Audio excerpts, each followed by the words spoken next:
Hello students. तो आज हम जैसा कि आपको पता है कि हम टॉपिक पढ़ रहे हैं प्राकृतिक संसाधन। और प्राकृतिक संसाधन के अंदर हम दो टॉपिक क्लियर कर चुके हैं। दो टॉपिक का मतलब है दो सब पॉइंट। प्राकृतिक संसाधन को हमने 5 भागों में बांटा है। 5 भागों का मतलब प्राकृतिक संसाधन का मतलब क्या होता है?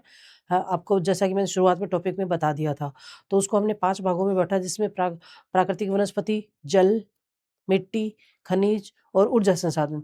जिसके इस टॉपिक के अंदर मैं आपको करा चुकी हूँ, जल करवा चुकी हूँ और मिट्टी करवा चुकी हूँ। आज मैं कराऊँगी प्राकृतिक वनस्पति। तो आज हम करने जा रहे हैं प्राकृतिक वनस्पति। ये हाँ, तो आप प्राकृतिक वनस्पति का मतलब क्या होता है? प्राकृतिक वनस्पति वो होती है जो हमें प्रकृति से मिलती। वैसे तो प्राकृतिक संसाधन सारे ही वही होते हैं जो हमें प्रकृति से मिलते हैं। लेकिन प्राकृतिक वनस्पति का मतलब क्या होता है? प्राकृतिक वनस्पति मतलब जो प्रकृति से उगी होती है, अपने आप ही उगी होती है, खुद से ही ज़मीन से निकली हुई होती है मिट्टी से, और फिर खुद से ही उसमें बारिश का पानी, धूप और तापमान वगैरह लग के वो खुद से ही पली-बढ़ी होती है। उसमें मनुष्य का कोई सहयोग नहीं होता। मतलब किसी भी वे से मनुष्य का कोई सहयोग नहीं होता, उसको बोलते हैं प्राकृतिक वनस्पति। मतलब पूरा सहयोग सिर्फ़ और सिर्फ़ प्रकृति का होता है। सारा सहयोग उस वनस्पति को उगने में, बड़ा होने में, सब कुछ होने में, पल-बढ़ के बड़ा होने में, सारा सब कुछ होने में वनस्पति में प्रकृति का ही सहयोग होता है, इसलिए हम उसे प्राकृतिक वनस्पति बोलते हैं। मनुष्य का कोई सहयोग नहीं होता है। जैसे कि आपने देखा होगा, जंगल होते हैं बड़े, हिमालय के जो जंगल हैं बड़े-बड़े, उसके अंदर मनुष्य का कोई सहयोग नहीं होता है। वो खुद से ही उगते हैं, खुद से ही पलते-बढ़ते हैं, सारा सब कुछ खुद से ही होता है। तो प्रकृति के अंदर, प्रकृति से ही जो वनस्पति अपने आप उगती है, मनुष्य का उसमें कोई सहयोग नहीं होता, उसे हम बोलते हैं प्राकृतिक वनस्पति। तो हम इस टॉपिक के अंदर ये पढ़ेंगे कि प्राकृतिक वनस्पति की परिभाषा पढ़ेंगे क्या होती है, और प्राकृतिक वनस्पति कितने प्रकार की होती हैं ये पढ़ेंगे, और ये कहाँ-कहाँ हैं ये पढ़ेंगे, और इनको कितने विभागों भागों में बाँटा गया है वो पढ़ेंगे। और सरकार ने प्राकृतिक वनस्पति को बढ़ावा देने के लिए कौन-कौन सी योजनाएँ चलाई हैं वो पढ़ेंगे, और जो मुख्य-मुख्य प्राकृतिक वनस्पतियाँ, उनका हमारी ज़िंदगी के अंदर क्या सहयोग है और क्या महत्व है और क्या उपयोगिता है वो पढ़ेंगे। मतलब, और फिर हम पढ़ेंगे प्राकृतिक वनस्पति के उपयोग क्या है एक मानव के जीवन के अंदर। तो ये सारी जो चीज़ें हैं वो हम इस टॉपिक के अंदर पढ़ेंगे, हैं। तो जैसा कि मैं आपको बताती हूँ कि मैं आपको पढ़ाती हूँ, पहले मैं आपको समझाती हूँ। फिर मैपिंग के थ्रू समझाती हूँ, फिर कंटेंट देती हूँ, हैं। तो कंटेंट मैं आपको इन लेक्चर्स में दे रही हूँ क्योंकि ये लेक्चर मैं आपको पहली बार ले रही हूँ, हैं। तो कंटेंट मैं आपको इसलिए दे रही हूँ क्योंकि अधिकतर जो स्टूडेंट्स हैं वो कंटेंट के थ्रू ही पढ़ते हैं। मतलब उनको कंटेंट मिल जाए तो वो उसके थ्रू पढ़ लेते हैं। तो लिख लेते हैं, या तो नोट्स बना लेते हैं, या फिर उस वीडियोज़ को बार-बार देख के पढ़ते हैं। तो मैं इस अभी जो शुरुआत की क्लास ले रही हूँ, इसमें मैं आपको कंटेंट दे रही हूँ। लेकिन जब मैं मैराथन क्लास लूँगी या रिवीज़न कराऊँगी दोबारा, तो मैं आपको कंटेंट नहीं दूँगी, सिर्फ़ और सिर्फ़ मैपिंग के थ्रू समझाऊँगी, ताकि आपका गो थ्रू करूँगी, ताकि आपको समझ में आ जाए, रिवीज़न हो जाए दोबारा कि हमने जो क्लासेस में पढ़ा था उसको ये रिवीज़न हो जाए और दिमाग में रिकॉल हो जाए कि हाँ, ये चीज़ यहाँ पढ़ी। जैसे-जैसे मैं आपको समझाऊँगी, वैसे-वैसे दिमाग में रिकॉल होती जाएँगी, हाँ, ये यहाँ पढ़ा था, ये यहाँ पढ़ा था, ये यहाँ पढ़ा था। तो उसमें मैं आपको कंटेंट नहीं दूँगी, जैसे अभी इन क्लासेस में सब में कंटेंट दे रही हूँ मैं आपको। जैसे कि ऑनलाइन जो क्लासेस होती है उसमें हम बोल के नहीं लिखा सकते। जैसे अगर फिज़िकली मैं किसी कोचिंग में पढ़ाने जाऊँ, तो वहाँ मैं पहले समझाऊँगी, उसके बाद में बोल-बोल के स्टूडेंट्स को लिखवा दूँगी, वो नोट्स बन जाते हैं। लेकिन अब मैं ऑनलाइन क्लास में आपको बोल के नोट्स नहीं करा सकती, इसलिए मैं आपको कंटेंट दे रही हूँ, पीपीटी दे रही हूँ, हैं। और अगर किसी स्टूडेंट को कोई समस्या है, तो वो मेरे जो टेलीग्राम नंबर है, उन टेलीग्राम के नंबर के ऊपर कॉन्टैक्ट कर सकता है, ताकि ताकि मैं उनकी सारी समस्याओं का समाधान कर सकूँ। मेरे जो कॉन्टैक्ट नंबर है ये है 95 71 71 29 78 16। ये है 95 71 29 78 16। ये मेरा मोबाइल नंबर है। आप टेलीग्राम पे ऊपर इसके ऊपर मुझे मैसेज डाल सकते हो, या फिर यूट्यूब के थ्रू भी आप मुझे मैसेज कर सकते हो, ताकि मैं आपकी सारी क्वेरीज़ जो हैं वो सॉल्व करूँगी, आपको उसकी रिप्लाई दूँगी। चाहे तो मैसेज में दूँ, चाहे मैं आपको यहाँ शॉर्ट वीडियोज़ बना के वो अपलोड करूँ इसी चैनल के ऊपर। तो आप शर्माना नहीं है किसी चीज़ के लिए कि हम पूछेंगे तो वो मैडम क्या सोचेगी, मैं कुछ नहीं सोचूँगी, क्योंकि मैं भी आपके जैसे प्राणी ही हूँ और मैं भी स्टूडेंट थी। ऐसा कुछ नहीं, इंसान जन्म लेता है तब से लेके मरते टाइम तक सीखता ही है। सीखने का कोई अंत नहीं होता, ज़िंदगी हर मोड़ पे इंसान को सिखाती है। तो ज़्यादा सोचना नहीं है कि कौन क्या सोचेगा। जो सोचता है उसे सोचने दो, आप अपनी लाइफ़ में आगे बढ़ते जाओ। हैं? तो ये टेलीग्राम नंबर है।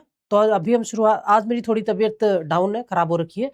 तो ज़्यादा ये मत सोचना कि हाँ, मैडम की तबीयत थोड़ी खराब है, वो हुआ है ऑलरेडी, फिर भी मैं क्लास लेने आपके लिए आई हूँ कि मेरे स्टूडेंट्स मेरा वेट कर रहे होंगे, इसलिए मैं आपके लिए क्लास लेने के लिए आई हूँ। तो अब हम शुरू करने जाएँगे प्राकृतिक वनस्पति। प्राकृतिक वनस्पति कौन-सी, इसके अंदर देखेंगे वन किसे कहते हैं और वनस्पति क्या है। वन में और वनस्पतियों में क्या डिफरेंस है? शुरुआत करते हैं।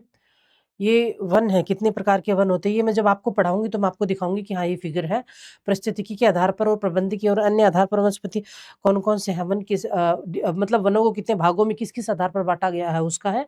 और ये उपयोगिता जीवन रक्षा क्या अपने जीवन में क्या-क्या उपयोगिता है वनों की, ये मैपिंग के थ्रू भी मैं आपको समझाऊँगी। अभी हम टॉपिक शुरू करते हैं। पौधों के समूह को वनस्पति कहते हैं, पौधों के समूह है। हाँ, मतलब वनस्पति यहाँ पे पूछा वनस्पति किसे है? वनस्पति कहते हैं पौधों के समूह को। मतलब वो चाहे मनुष्य के द्वारा लगाए गए हों या फिर प्रकृति के द्वारा हों। वनस्पति मतलब पौधों का जो समूह उसे कहते हैं। अब प्राकृतिक वनस्पति मतलब जो अपने आप होगी, उसमें मनुष्य का कोई सहयोग नहीं है। आपको शब्दों को पढ़ना है, शब्दों को समझना है, शब्दों के अर्थ को समझना है। अगर आप शब्द के अर्थ को नहीं समझोगे तो अर्थ का अनर्थ हो जाएगा। इसलिए आपके लिए शब्दों के अर्थ को समझना ज़रूरी है, हैं? तो प्राकृतिक वनस्पति में वे पौधे सम्मिलित किए जाते हैं जो मानव की सहायता के बिना जंगली अवस्था में उगते हैं। कायिक संरचना व पदार्थों में परिवर्तन करके ऐसे पौधे स्वयं को प्राकृतिक पर्यावरण के अनुकूल बना लेते हैं। कायिक मतलब अपने आप उनकी जो शरीर का ढाँचा होता है उसमें परिवर्तन होता जाता है जैसे-जैसे उगते जाते हैं। तो कायिक परिवर्तन का मतलब ये होता है। प्राकृतिक वनस्पति पौधों का वह समुदाय है जिसमें लंबे समय तक किसी प्रकार का हस्तक्षेप नहीं हुआ है। मानव हस्तक्षेप से रहित प्राकृतिक वनस्पति के उस भाग को अक्षत वनस्पति कहते हैं। मानव के हस्तक्षेप से रहित मतलब मानव के हस्तक्षेप उन वनस्पतियों के अंदर बिल्कुल भी नहीं है। हाँ, ज जब मैं आपको शुरू में ये चीज़ मैंने समझाई ना कि प्राकृतिक वनस्पति की जब आपको डेफिनिशन समझाई थी कि मनुष्य का उसमें कोई सहयोग नहीं होता है, उसको हम अक्षत वनस्पति कहते हैं। भारत में विभिन्न प्रकार की प्राकृतिक वनस्पतियाँ पाई जाती हैं। हिमालय पर्वत क्षेत्र में शीतोष्ण कटिबंधीय वनस्पति पाई जाती है। क्यों हिमालय शीतोष्ण क्यों? क्योंकि वहाँ ऊपर वाला हिस्सा जो है वहाँ बर्फ ज़्यादा गिरती है और बर्फ ज़्यादा गिरने की वजह से ऊँचाई ज़्यादा होने की वजह से वो शीत क्षेत्र में इसलिए वहाँ शीतोष्ण वनस्पतियाँ उगती हैं। जबकि जो प्रायद्वीपीय भारत है वहाँ उष्णकटिबंधीय होती हैं वनस्पतियाँ। पश्चिमी घाट और अंडमान निकोबार द्वीप समूह उष्णकटिबंधीय वर्षावन पाए जाती है। देखो मैंने आपको बताया ना प्रायद्वीपीय भारत में उष्णकटिबंधीय होंगी तो वर्षावन पाए जाते हैं। डेल्टा क्षेत्रों में उष्णकटिबंधीय वन जो डेल्टा क्षेत्र है, वहाँ पे उष्णकटिबंधीय वन, मैंग्रोव और राजस्थान के मरुस्थलीय और अर्ध मरुस्थलीय क्षेत्रों में विभिन्न प्रकार की झाड़ियाँ, कैक्टस, कांटेदार वनस्पति पाई जाती हैं। राजस्थान में आपको पता है जो तटीय प्रदेश है, पश्चिमी और पूर्वी तटीय प्रदेश है, वहाँ पे उष्णकटिबंधीय और मैंग्रोव वनस्पति पाई जाती है और जो मरुस्थलीय प्रदेश है, वहाँ पे आपको पता है झाड़ियाँ, कैक्टस और कैर अ, जैसे मारवाड़ी में जाट्टी नाम का एक पौधा होता है, वो वाली उगती है मरुस्थलीय प्रदेश के अंदर। फिर एक प्राकृतिक संसाधन के रूप में वनों का उपयोग मनुष्य अपने हित के लिए करता है, इसलिए वनों का अत्यधिक महत्व है, परंतु एक सीमा से अधिक दोहन दुरुपयोग की श्रेणी में आता है। अगर हम किसी अति जो होती है ना, वो किसी भी चीज़ की अच्छी नहीं होती, चाहे वो अपनी पर्सनल लाइफ में हो या किसी भी वे में आप देख लो और किसी भी चीज़ की देख लो, अति हर चीज़ की बुरी होती है। हर एक चीज़ जो होती है उसमें मिडल रास्ता ज़्यादा बेटर रहता है और हर एक चीज़ की सीमा होती है, वो ज़्यादा ज़रूरी होती है और एक लिमिटेड चीज़ है और सीमा होनी चाहिए। अगर आपकी अपनी पर्सनल लाइफ है उसमें भी आप अपनी एक सीमा रखो, अपना एक क्राइटेरिया रखो कि उससे ज़्यादा आप किसी को इंटरफेरेंस नहीं दोगे। हाँ, तो मेरे कहने का सारांश ये है कि हर एक चीज़ के अंदर सीमा होनी चाहिए हर एक चीज़ की, हैं? और अति हर चीज़ की बुरी होती है। अगर हम वनों का दोहन ज़्यादा करेंगे तो हमारे मनुष्य का जो जीवन है उसके ऊपर उसका प्रभाव जो है वो अच्छा नहीं पड़ेगा। जैसा कि आप आजकल देख पा रहे हो कि ये जो प्रकृति के अंदर आजकल चेंजेस आ रही है, क्यों आ रही है? ये सारा मनुष्य का ही किया धरा है जिसका इफ़ेक्ट हो रहा है इतना। जो क्लाइमेट चेंजेस हो रहे हैं, जो ओज़ोन का क्षरण हो रहा है, ये सब कुछ मनुष्य का ही करा धरा है। उसको लालच बढ़ गया है उसका। जैसा कि गांधी जी ने कहा था कि प्रकृति के पास मनुष्य के आवश्यकताओं की पूर्ति करने के लिए है, लेकिन उसके लिए लालच के लिए नहीं है। हाँ, तो लालच के लिए तो किसी भी लालच के लिए कहीं भी नहीं होता है। तो ज फलस्व तो हाँ, अति दोहन क्या कहते हैं दुरुपयोग क्या है मनुष्य के लिए अति दोहन अगर हम वनों का करेंगे तो मनुष्य को इसका प्रभाव पड़ता है। आधुनिक युग में जनसंख्या बढ़ने के साथ ही मनुष्य की दैनिक आवश्यकताएँ भी बहुत बढ़ गई हैं। फलस्वरूप आर्थिक उद्देश्य से वनों के बड़े पैमाने पर दोहन से वन विनाश की समस्या उत्पन्न हुई है। वनोन्मूलन का दुष्प्रभाव समस्त जीवन मंडल पर पड़ता है। ये है प्राकृतिक वनस्पतियाँ। उष्णकटिबंधीय पतझड़ उष्णकटिबंधीय ये सारा उष्णकटिबंधीय यहाँ से शुरू होता है, ये वाला जो पार्ट है पूरा, ये उष्णकटिबंधीय है। वेलांचली अनूप वन, वेलांचली अनूप वन ये वाला जो हिस्सा है ये, ये और उष्णकटिबंधीय सदाबहार, ये वाला जो हिस्सा है ये है उष्णकटिबंधीय सदाबहार।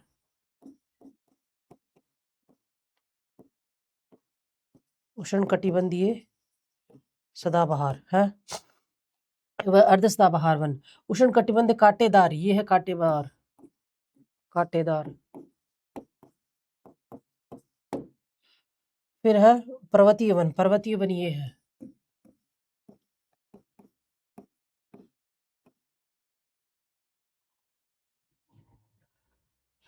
ये है उष्णकटिबंधीय कांटेदार, ये भी उष्णकटिबंधीय है। ये इधर ही कर लेती हूँ इसको। हाँ, ये इधर वाला नहीं है, 1 मिनट। हाँ,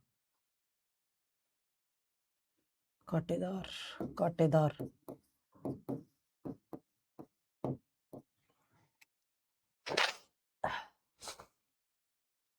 भारत की प्राकृतिक वनस्पतियां, भारत की प्राकृतिक वनस्पतियों को निम्न वर्गों में बांटा जा सकता है। भारत की जो प्राकृतिक वनस्पतियां हैं वो कितने प्रकार की, और उन्हें हम कितने भागों में बांट सकते हैं। जहां जिस जगह का जैसा मौसम मौसम होता है ना, मौसम या उसी के हिसाब से वहाँ की प्रकृति वनस्पतियां होती हैं, क्योंकि मौसम और जलवायु जो है वो वहाँ की प्राकृतिक वनस्पति को प्रभावित करती है।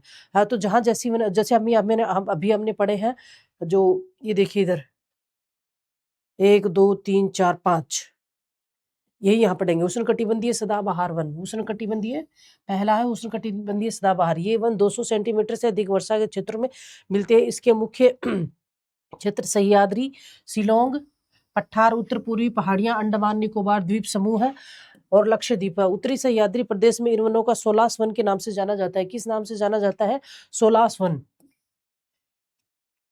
यहाँ पाए जाने वाले प्रमुख वृक्ष महोगनी, रोजवुड, अबूनस, जारुल, बांस, बेंत, सिनकोन और रबर आदि है। ये वन मसालों के बागानों के लिए भी महत्वपूर्ण है। किसके लिए? मसालों के जो बागान हैं उनके लिए। सह्याद्री पर्वत जो है वो केरल के अंदर से गुजरता है। तो केरल आपको पता है कि मसालों के लिए बहुत, अभी से नहीं, आदिकाल से ही आदिकाल क्या, प्राचीन काल से ही फेमस रहा है, क्योंकि अपने जो देश में शुरू में आए थे, कौन आए थे? पुर्तगाली। वो सब मसालों की खोज में ही आए थे।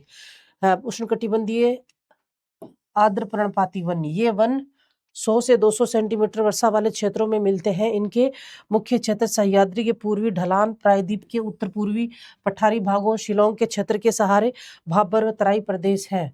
ये विशेष रूप से मानसूनी वन है। यहाँ के प्रमुख पेड़ सागवान, शंखुआ, शीशम, आम, महुआ, बांस, खेत, त्रिफला व चंदन है। ये सभी आर्थिक दृष्टिकोण से मूल्यवान है। आर्थिक दृष्टिकोण से मूल्यवान मतलब क्या होता है? कि इनकी कीमत बहुत अच्छी है। अगर हम इन्हें बेचते भी हैं तो इनकम बहुत अच्छी आती है, इसलिए इनको बोलते हैं आर्थिक दृष्टिकोण से बहुत मूल्यवान है। सागवान है, सखुआ है, शीशम, आम, महुआ, बांस, खेर, त्रिफला व चंदन आदि। उष्णकटिबंधीय शुष्क पर्णपाती, कौन से? उष्णकटिबंधीय शुष्क पर्णपाती वन। ये वन वनस्पति 70 से 100 सेंटीमीटर वर्षा क्षेत्र में मिलती हैं। इन वनों में ऊंचे पेड़ों का अभाव मिलता है। शुष्क सीमांत क्षेत्र के ये वन कटीले वनों और झाड़ियों में बदल जाते हैं। अत्यधिक चराई यहाँ की मुख्य समस्या है। मतलब यहाँ पर चराई ज़्यादा, वो जो पशु होते हैं, पशुओं की चराई ज़्यादा होती है। खेतों के अंदर ले जाकर उनको छोड़ दिया जाता है और वो चराई करते हैं। तो खेतों के अंदर या जंगलों के अंदर ले जाकर छोड़ दिया जाता है, जिससे वो चराई करते हो, जो प्राकृतिक वनस्पति है वो उससे प्रभावित होती है। ये वन उत्तर प्रदेश, मध्य प्रदेश, महाराष्ट्र आदि राज्यों में मिलते हैं। कहाँ पे मिलते हैं? उत्तर प्रदेश, मध्य प्रदेश और महाराष्ट्र आदि में। कटीले वन में झाड़ियाँ। ये वन गुजरात से लेकर राजस्थान व पंजाब के उन भागों में मिलते हैं जहाँ वार्षिक वर्षा 70 सेंटीमीटर से कम होती है। मध्य प्रदेश, इंदौर से आंध्र प्रदेश के कुन्नूल तक ये पठार के मध्य भाग में ये चंद्राकार पेटी में मिलते हैं। कैसे चंद्राकार पेटी कैसी होती है? देखिए ऐसी। हाँ, तो ये शुरुआत कहाँ से करते हैं? राजस्थान और गुजरात, राजस्थान और पंजाब की से शुरुआत होती है और मध्य प्रदेश के इंदौर से आंध्र प्रदेश के कुन्नूल तक, आंध्र प्रदेश का जो कर्नूल वाला हिस्सा है वहां तक ये पठार के मध्य भाग में मध्य भाग जो अर्धचंद्राकार पेटी में मिलते हैं। और अर्धचंद्राकार ऐसा होता है। यहाँ की प्रमुख वनस्पति बबुल, खेर, खजूर, बबुल, खेर, खजूर, नागफनी और कैक्टस आदि है। कौन सी है? बबुल है, खेर है, खजूर है, कैक्टस और नागफनी। वो जो है यहाँ की प्रमुख वनस्पतियां हैं जो अर्धचंद्राकार में ये पाए जाते हैं। ये वन है। पर्वतीय वन, क्योंकि ऊंचाई बढ़ने पर जलवायु दशाओं विशेषकर तापमान और वर्षा में परिवर्तन आता है। जैसे जैसे ऊंचाई बढ़ती जाती है, मतलब पर्वतों की वनों की ऊंचाई बढ़ती जाएगी, वैसे वैसे वहां के तापमान में और वर्षा में परिवर्तन आएगा। और अगर तापमान में वर्षा में परिवर्तन आएगा तो वहां की वनस्पतियों में परिवर्तन आना एक नॉर्मल सी बात है, कि होगा ही होगा। अगर देखो मिट्टी में, तापमान में और वर्षा में, इन तीन चीजों में अगर डिफरेंस होगा तो वहां की जो वनस्पति है वो प्रकृति अपने आप ही चेंज हो जाती है फिर। हाँ, तो इसलिए पर्वतीय भागों में ऊंचाई के साथ वनस्पतियों के स्वरूप में भी कृत्रिम परिवर्तन दिखाई पड़ता है। यहाँ ऊंचाई के बढ़ते क्रम में उष्णकटिबंधीय से लेकर अल्पाइन वनस्पति तक मिलती हैं। 500 मीटर तक की ऊंचाई तक पर्णपाती वन मिलते हैं। 1500 मीटर की ऊंचाई तक, सॉरी मैंने 500 बोल दिया, 1500 से 3500 मीटर की ऊंचाई तो कौनधारी सदाबहारी वन मिलते हैं, जिनके वृक्षों की लकड़ियां मुलायम होती हैं। यहाँ देवदार, स्यूल, सिल्फर, चिड़ आदि, कौन से देवदार, स्यूल, सिल्फर, चिड़ आदि वनस्पतियां, देवदार, स्यूल, सिल्फर, चिड़ आदि छोटी व सूच्याकार पत्तियां वाले वृक्ष पाए जाते हैं। ज्वारीय वन, ये वन मुख्यतः उन भागों में मिलते हैं जहां नदियों का ताजा जल समुद्री जल से निकलता है और है एवं परिणाम स्वरूप दलदली भाग बन जाता है। समुद्री जो जल है, ताजा जल, समुद्र का जो नदियों का ताजा जल समुद्र से मिलता है और वहां पे दलदली भाग होता है, वहां पे ये वन पाए जाते हैं। जैसे गंगा नदी है और ब्रह्मपुत्र नदी है, उनका वो जहाँ डेल्टा बनता है और फिर वहां से समुद्र का और गंगा नदियों का पानी मिलता है, जिसकी वजह से वहां दलदल हो जाता है, वहां पे ये वन पाए जाते हैं। गंगा, गोदावरी, कृष्णा आदि इन ये निम्न डेल्टाई भाग इन वनस्पतियों के आदर्श उत्पत्ति क्षेत्र है। यहाँ प्रमुख वनस्पतियां मैग्रो, सुंदरी, केजुरीना, केवड़ा व बेंदी के वृक्ष हैं। कौन से? मैग्रो, सुंदरी, केजुरीना, केवड़ा एवं बेंदी यहाँ के प्रमुख वृक्ष हैं। वन आवरण मतलब जो भी वन है ना, उनका आवरण यानी कितनी कितने क्षेत्र में वो कौन सा वन कितने क्षेत्र में पाया जाता है। तो ये जो आंकड़ा है ये मुझे पता है कि आपको याद होगा नहीं, लेकिन कोई समस्या नहीं है। शुरू के तीन चारों के आंकड़े याद कर लेना, लास्ट के 3-4 के आंकड़े याद कर लेना। अगर होता है तो पूरा कर लो, लेकिन अगर नहीं भी होता है तो शुरू के 4-5 का कर लेना और लास्ट के 4-5 का कर लेना। उसके बाद में आप अगर आ जाता है बाई चांस, वैसे तो आते नहीं आंकड़े, लेकिन अगर आ भी जाते तो आप कर पाओगे। पहला उष्णकटिबंधीय आर्द्र सदाबहार, इसका है 23,888। कितना? 23,888। फिर है उष्णकटिबंधीय अर्ध आंध्र सदाबहार, इसका 63,886। कितना है? 63,886। फिर है उष्णकटिबंधीय नम पर्णपाती, कौन सी पर्णपाती? नम पर्णपाती, इसका है 1,33,187। कितना है? 1,33,187। एक जो शब्द कोई हार्ड होता है या जो आंकड़ा हार्ड होता है वो आपको याद नहीं हो रहा है तो आप उसको 3-4-5 बार बोलो, याद हो जाएगा है। फिर है तटीय एवं ज्वारीय वन, उसमें 5,611। तटीय और ज्वारीय कितनी दूर में पाए जाते हैं? 5,611 क्षेत्रफल वर्ग किलोमीटर में। उष्णकटिबंधीय शुष्क पर्णपाती ये पाए जाते हैं 2,80,580। कितना? 2,80,580 किलोमीटर में पाए जाते हैं। उष्णकटिबंधीय सदाबहार है 13,755। उष्णकटिबंधीय शुष्क सदाबहार ये पाए जाते हैं 801 है। उपोष्ण कटिबंधीय चौड़ी पत्ती युक्त पर्वतीय वन 31,017। उपोष्ण कटिबंधीय कोणधारी पाया जाता है 18,108। फिर उपोष्ण कटिबंधीय शुष्क सदाबहार वन जो है ये पाए जाते हैं 138 वर्ग किलोमीटर में। मार्टेन आंध्र समशीतोष्णीय, कौन से? मार्टेन आंध्र समशीतोष्णीय वन ये पाए जाते हैं 19,445। हिमालयन वन समशीतोष्ण ये वन पाइए 29,815 किलोमीटर में। हिमालयन शुष्क शीतोष्ण ये पाए जाते हैं 4,487 किलोमीटर में। और उप अल्पाइन वन एवं अल्पाइन, उप अल्पाइन एवं अल्पाइन, अल्पाइन बड़ा क्षेत्र है और उप अल्पाइन उसका छोटा क्षेत्र है।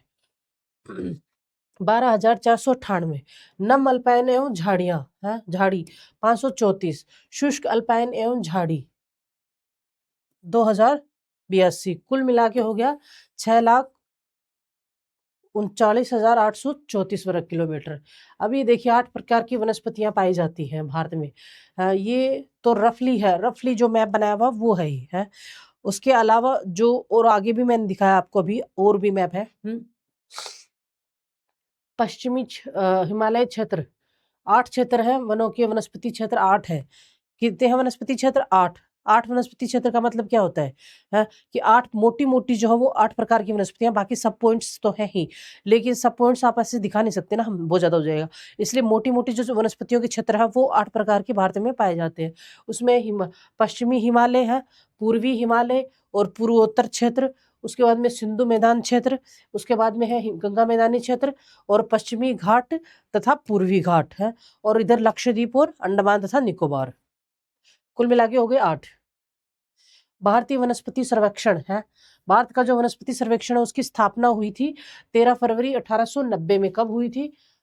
13 फरवरी। भारतीय वनस्पति सर्वेक्षण का काम क्या है? वो वनस्पतियों का सर्वेक्षण करता है कि भाई हाँ, कहाँ कौन सी वनस्पति कौन सी लुप्त प्राय है और कौन सी अभी मतलब नई उगा सकते हैं, इनकी प्रजातियां कितनी हैं इनकी, और नई प्रजातियां ला सकते हैं, इन सब का जो सर्वेक्षण करता है उसको हम बोलते हैं भारतीय वनस्पति सर्वेक्षण।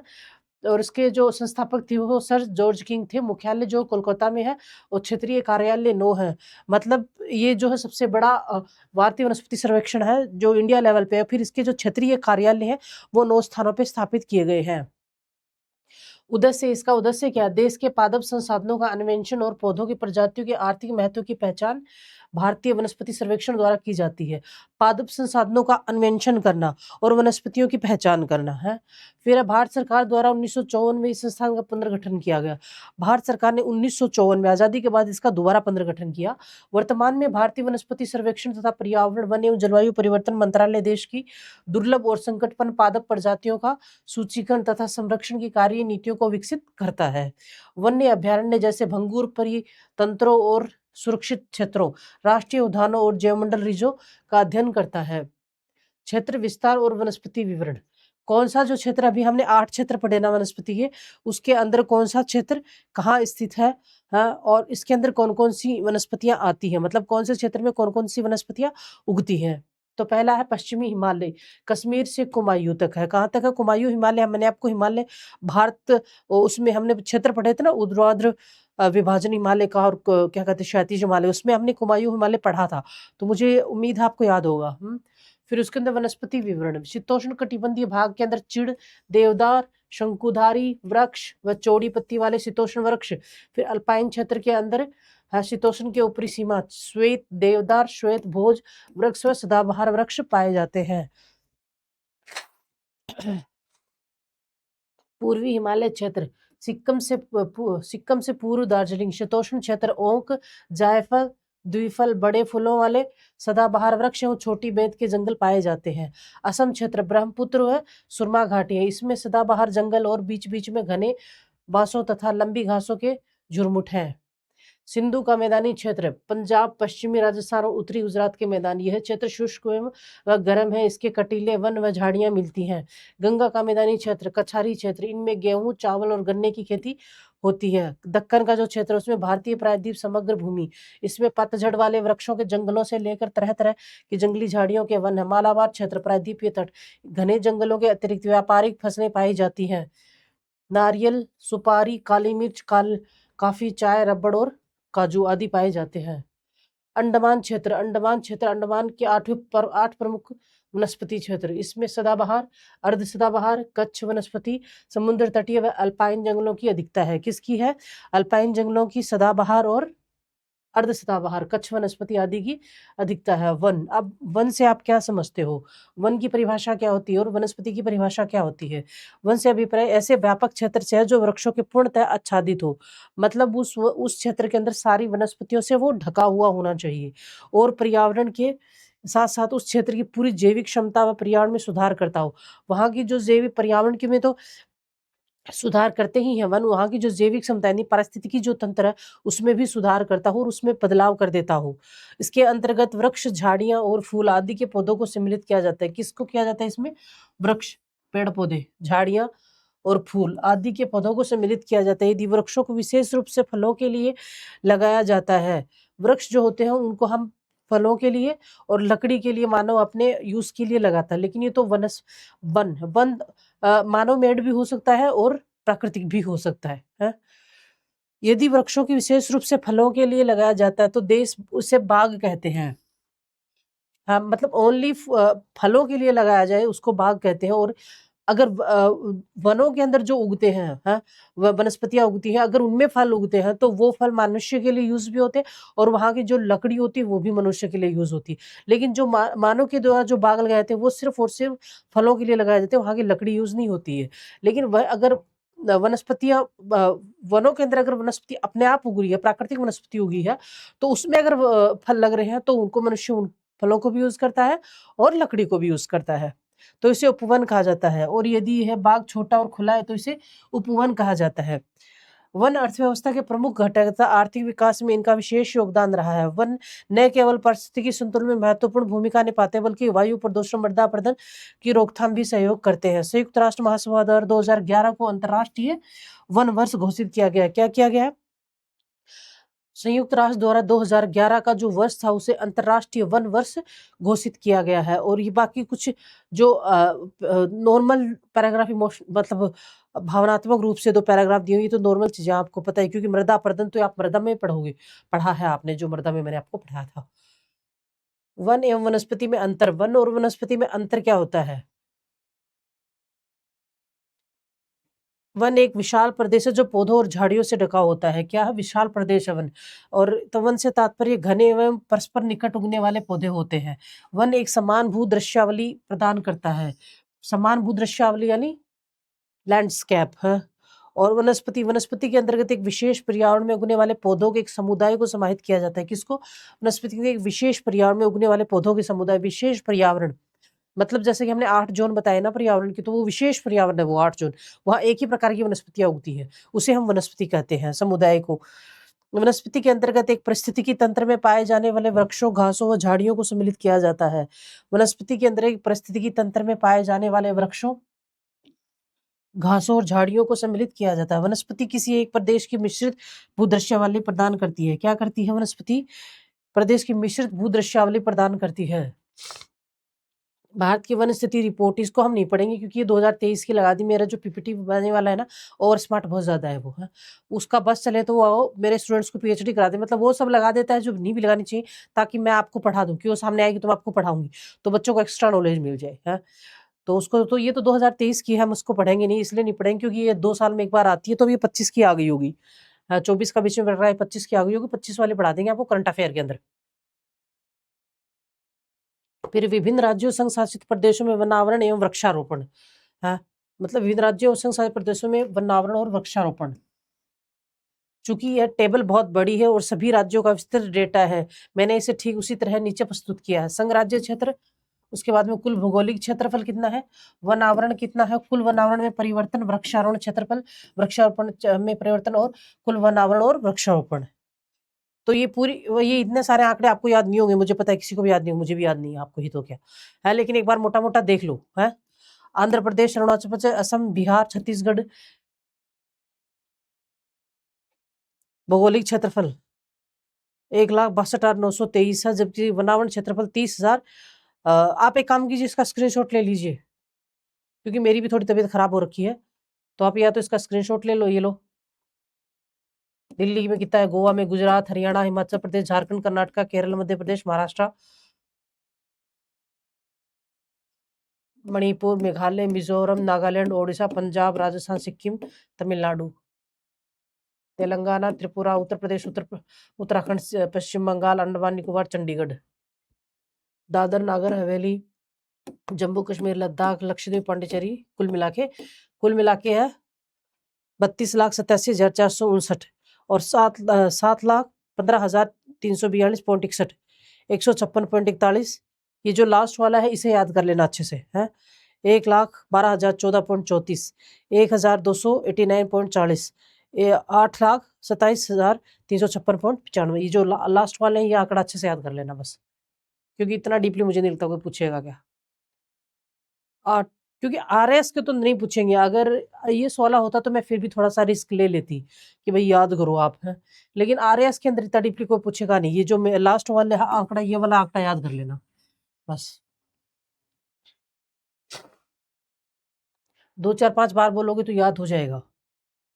18वीं भारत वन स्थिति रिपोर्ट, 18वीं वन स्थिति रिपोर्ट 2023, 2023, 2021, 2021, ये अभी वन स्थिति रिपोर्ट, इसको पढ़ने की ज़रूरत नहीं है, ये अभी आ गई होगी नई 24 की, वो वाली पढ़ेंगे।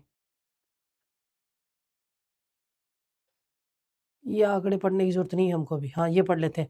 सर्वाधिक वनावन क्षेत्रफल राज्य 2023 के अकॉर्डिंग 2023 का ही दे रखा है इसके अंदर। मध्य प्रदेश, हाँ, 77,073 वर्ग किलोमीटर। अरुणाचल प्रदेश 65,882 वर्ग किलोमीटर। छत्तीसगढ़ 55,812 वर्ग किलोमीटर। सर्वाधिक वनावरण ये मैं आपको करा दे रही हूँ क्योंकि इसमें ज़्यादा चेंजेस आएंगे नहीं हैं। वैसे रिपोर्ट अभी 2023 की है, अब आपको 25 वाली पढ़नी है। हाँ, उसके आंकड़े पढ़ने हैं कि हाँ सबसे ज़्यादा वनावरण कहाँ है, सबसे कम वनावरण वाला क्षेत्रफल कौन सा है, ये आपको 2025 वाला पढ़ना है, लेकिन ज़्यादा परिवर्तन इनमें आता है नहीं, इसलिए मैं आपको करा दे रही हूँ। ये ऑलमोस्ट यही होंगे, चेंज नहीं हुए 2025 वाली रिपोर्ट में।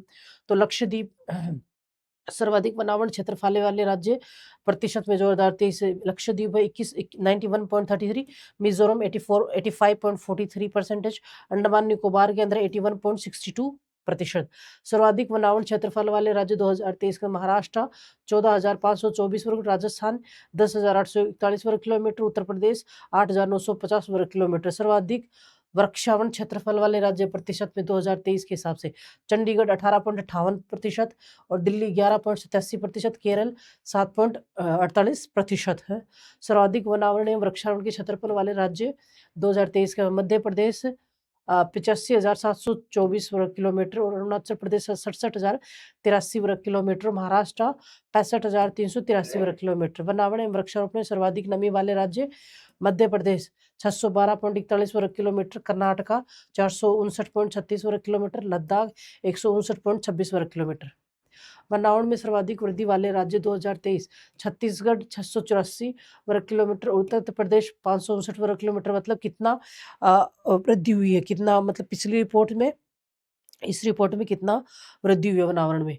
ओडिशा 559 वर्ग किलोमीटर से वनावरण में सर्वाधिक कमी वाले राज्य। हाँ, कमी कौन कौन से वनावरण, किस किस राज्य के वनावरण में कमी हुई है, तो 371.54 वर्ग किलोमीटर, आंध्र प्रदेश 138.66 वर्ग किलोमीटर, तेलंगाना 100.42 वर्ग किलोमीटर। वनावरण एवं वृक्षावरण में सर्वाधिक वृद्धि वाले राज्य मिजोरम 242 वर्ग किलोमीटर, गुजरात 180 वर्ग किलोमीटर, ओडिशा 152 वर्ग किलोमीटर। देखो ये मेजर मेजर तीन तीन ही स्टेट्स दे रखी हैं और उन्हीं की वर्ग किलोमीटर में इनकी क्षेत्रफल दे रखा है। तो 3 तो आप कर सकते हो आराम से याद, ये कोई बड़ी बात नहीं है। सर्वाधिक मैंग्रोव क्षेत्रफल वाले राज्य 2023 में पश्चिम बंगाल 21 21 2119.16 वर्ग किलोमीटर, गुजरात 1164.06 वर्ग किलोमीटर, अंडमान और निकोबार द्वीप समूह है 608.29 वर्ग किलोमीटर। भारत में कुल वन एवं वृक्ष क्षेत्र में 2021 की अपेक्षा 1445.81 वर्ग किलोमीटर की वृद्धि हुई है। भारत में कुल मैंग्रोव क्षेत्रफल 4,191.68 वर्ग किलोमीटर है। वर्ष 2021 की तुलना में इतने वर्ग किलोमीटर वृद्धि कितनी हुई है? 2021 से 7.43 वर्ग किलोमीटर की वृद्धि हुई है, किसमें? मैंग्रोव वनों के अंदर है। और यहाँ पे कुल वन एवं वृक्ष क्षेत्र के अंदर 2021 की अपेक्षा 1445.81 वर्ग किलोमीटर की वृद्धि हुई है वनावरण क्षेत्र में। वनों का वर्गीकरण, वनों को हम कितने भागों में, तीन टाइप, जो मेजर पॉइंट्स हैं वो तीन तरीके से बांटा गया है। मेजर पॉइंट तीन तरीके का मतलब कैसा होता, पहले मेजर पॉइंट तीन तरीके से बांटा है, फिर उसके बाद में सब पॉइंट्स बांटे गए हैं। तो ये है प्रशासन के आधार पर वनों का वर्गीकरण, भारतीय वनों संविधान के वनों का वर्गीकरण, और व्यापारिक तथा भारतीय वनों का वर्गीकरण, और गठन अथवा बनावट के और उपयोगिता के आधार पर वनों का वर्गीकरण औसतन में। ये हो गए कुल मिला के 6, सॉरी मेरे मुंह से गलती से 3 निकल गया था, माफ करना। 6 तरीके से है। 6 तरीके से बांटा गया है। जिसके मेजर पॉइंट है, 6 तरीके से वनों को बांटा गया है, और इसके सब पॉइंट्स हम पढ़ते हैं। प्रशासन के आधार पर वनों का वर्गीकरण है, आरक्षित वन, संरक्षित वन और अवर्गीकृत वन, इन 3 तरीके से प्रशासनिक आधार पर बांटा गया है। तो आरक्षित वन का मतलब क्या होता है कि ये वन सरकार के प्रत्यक्ष नियंत्रण में रहते हैं। इन वनों में लकड़ी के एकत्रण एवं मवेशियों के चारण के लिए लोगों का वर्जित देश का 55% वन प्रदेश इस वर्ग में आता है। संरक्षित वन, ये वन सरकार की देखरेख में रहते हैं, लेकिन स्थानीय लोगों के ईंधन के लिए लकड़ी एकत्र करने तथा मवेशियों की इस प्रदेश में चराने की अनुमति दी गई है, परंतु इसमें शर्त यह है कि वनों को किसी तरह का गंभीर नुकसान न हो। देश के 29% वन जो है वो इसके अंतर्गत आते हैं, संरक्षित वनों के अंतर्गत। अवर्गीकृत वन, अवर्गीकृत वन में वृक्षों को काटने तथा मवेशियों के चराने पर कोई प्रतिबंध नहीं है। देश का लगभग 18% वन प्रदेश इन वर्ग के अंतर्गत आता है। भारतीय संविधान में वनों का वर्गीकरण, राज्य वन,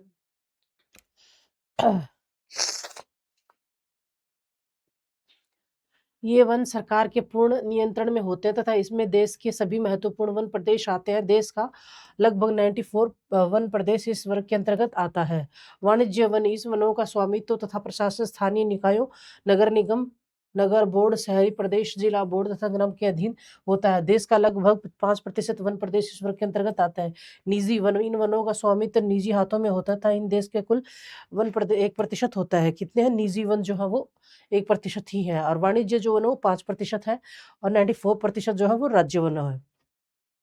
व्यापारिक आधार पर भारतीय वनों का वर्गीकरण, विपणन, ये अभिगम्य वन होते हैं, अर्थात इन वनों में आवागमन आसान होता है। देश का लगभग 82% वन प्रदेश इस वर्ग के अंतर्गत आता है। अविपण्य, ये अभिगम्य वन नहीं होते हैं तथा ऊंचे पर्वतीय प्रदेशों में स्थित होते हैं। ये स्थलाकृति सुगम नहीं होती है। देश का लगभग 18% वन प्रदेश इस वर्ग के अंतर्गत आता है। गठन अथवा बनावट के आधार पर वनों का वर्गीकरण, बनावट के आधार पर तथा पत्तियों के बनावट के आधार पर भारतीय वनों को 2 वर्गों में बांटा गया है। शंकुधारी वन, ये शीतोष्ण वन है जो देश के लगभग 6.5% वन प्रदेशों में अधिकृत करते हैं। चौड़े पत्ते वाले वन, ये वन उष्ण कटिबंधीय तथा शीतोष्ण मानसूनी वन होते हैं। देश का लगभग 94% वन प्रदेश इस वर्ग के अंतर्गत आता है। ये वन में मैदानी प्रदेशों, पठार एवं पर्वतीय प्रदेशों में पाए जाते हैं। उपयोगिता के आधार पर मतलब किस किस यूज में हम वनों को लेते हैं उसके आधार पर भी वनों को बांटा गया है। तो उपयोगी वन, इस वर्ग में देश के 58% वन आते हैं। संभाव्य उपयोगी वन, ये ऐसे आरक्षित वन है जिसका उपयोग भविष्य में किया जाएगा। देश का 22% वन प्रदेश इस वर्ग के अंतर्गत आता है। अन्य वन, इन वनों के उपयोग पर कोई प्रतिबंध नहीं है। देश का कुल 20% वन प्रदेश इस वर्ग के अंतर्गत आता है। औसत वार्षिक वर्षा के आधार पर वनों का वर्गीकरण, औसत वार्षिक वर्षा के आधार पर भारतीय वनों को LD स्टेप द्वारा निम्नलिखित 4 वनों में विभाजित किया गया है। सदाबहार वन, मानसूनी वन, शुष्क वन और मरुस्थलीय वन। कितने भागों में? सदाबहार वन, शुष्क वन, मानसूनी वन और मरुस्थलीय वन। वनों में कार्बन संग्रहण, जीवित बायोमास क्या होता है? जीवित बायोमास क्या होता है? भूमि के ऊपर वृक्षों में जीवित अंग जिनमें तना, शाखाएं, छाल, बीज तथा पत्तियां शामिल हैं। भूमि के अंतर्गत पाए जाने वाले जीवित बायोमास के अंतर्गत वृक्षों की जीवित जड़ों में समस्त बायोमास शामिल होता है। क्या होता है? जीवित बायोमास के अंदर वृक्षों की जीवित जो जड़ों हैं उनके अंदर समस्त बायोमास होता है।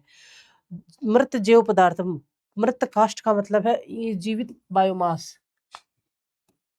मृत जैव पदार्थ, मृत काष्ठ में समस्त अजीवित लकड़ी जो भूमि पर खड़ी अथवा पड़ी हो, कचरा, समस्त अजीवित बायोमास को विघटित की विभिन्न अवस्थाओं में भूमि पर पड़ा रहता है। मृदा के जैविक पदार्थ जैसे खनिज, जैविक पदार्थ में पाए जाने वाले जैविक कार्बन। मृदा क्या है? मृदा के जैविक पदार्थ जैसे खनिज, जैविक मृदा में पाए जाने वाले जैविक कार्बन, जैविक मृदा में पाए जाने वाले जैविक कार्बन, जैविक जो मृदा है उसके अंदर जो कार्बन पाए जाते हैं उनको बोलते हैं। फिर वनों की उपयोगिता, सदाबहार वन की लकड़ियां, कौन कौन सी लकड़ी है जो किस किस में, मतलब हमारे मनुष्य के लिए कौन कौन सी, इसमें मेजर लकड़ियां दी हुई है। सारी नहीं दी क्योंकि सारी तो बहुत सारी है, आप गिन भी नहीं सकते। तो मेजर जो लकड़ियां हैं तो उनका हमारे जीवन में, मनुष्य के जीवन में क्या उपयोगिता है वो चीज यहाँ बताएगी। उपयोगिता यानी मनुष्य के जीवन में वनों का क्या उपयोगिता। एक तो क्या होता है ना कि जैसे बच्चों के जैसे लिख देते हैं कि लकड़ियां इसमें यूज होती है, इसमें यूज होती है, वो हमें बच्चों के जैसा नहीं लिखना है। हम प्रशासनिक सेवा में जा रहे हैं, हमें दिमाग को यूज करना है और हर एक चीज को नॉलेज इस तरीके से आंसर लिखना कि सामने वाले को उस आंसर के अंदर हमारा नॉलेज नजर आए कि हाँ सामने वाले में बहुत नॉलेज है। बच्चों के जैसा आंसर नहीं देना है आपको, क्योंकि बच्चों के जैसे वनों का वो उपयोग हम 3rd क्लास में लिखते थे ना, 3री क्लास में, वो वाला नहीं लिखना है। या आप प्रशासनिक सेवा में जा रहे हो तो आपको आंसर उसी तरीके का देना है। सिस्सम रोजोड़, इसका विस्तार पूर्वी एवं पश्चिमी घाट के मध्य फैले प्रायद्वीपीय पठार पर तमिलनाडु, कर्नाटका, केरल, आंध्र प्रदेश, उड़ीसा, झारखंड, छत्तीसगढ़ के कुछ भागों में देखा जा सकता है। इस लकड़ी का उपयोग फर्नीचर, तखना, सजावटी प्लाईवुड बनाने के लिए किया जाता है। किसके लिए किया जाता है? प्लाईवुड बनाने के लिए। और तखना किया जाता है गुर्जन। यह प्रमुख रूप से असम, पश्चिम बंगाल तथा अंडमान एवं निकोबार की सदाबहार वनों में पाया जाता है। इसकी लकड़ियां हल्के लाल व भूरे रंग की होती हैं। इसका उपयोग पैकिंग, पेटी, चाय डिब्बों, फर्श तथा माल डिब्बे, वैगन घरों में भीतर निर्माण आदि के लिए किया जाता है। तेलसुर अथवा इरुप्पु, यह प्रमुख रूप से पश्चिम बंगाल, केरल, कर्नाटक, महाराष्ट्र तथा अंडमान एवं निकोबार में पाया जाता है। इसका उपयोग मुख्य रूप से नौका, पुल, खूंटा, पाल के लिए इस्तेमाल किया जाता है। मतलब कौन कौन सी लकड़ियां किस किस स्टेट्स में, आपको जो ये लकड़ियां याद करनी, सिंपल सा तरीका है, बस दो ही चीजें याद करनी है। कौन सी लकड़ी कौन से स्टेट में पाई जाती है, उसका यूज क्या है, और यूज जो है वो भी ऑलमोस्ट मिलते जुलते से ही है।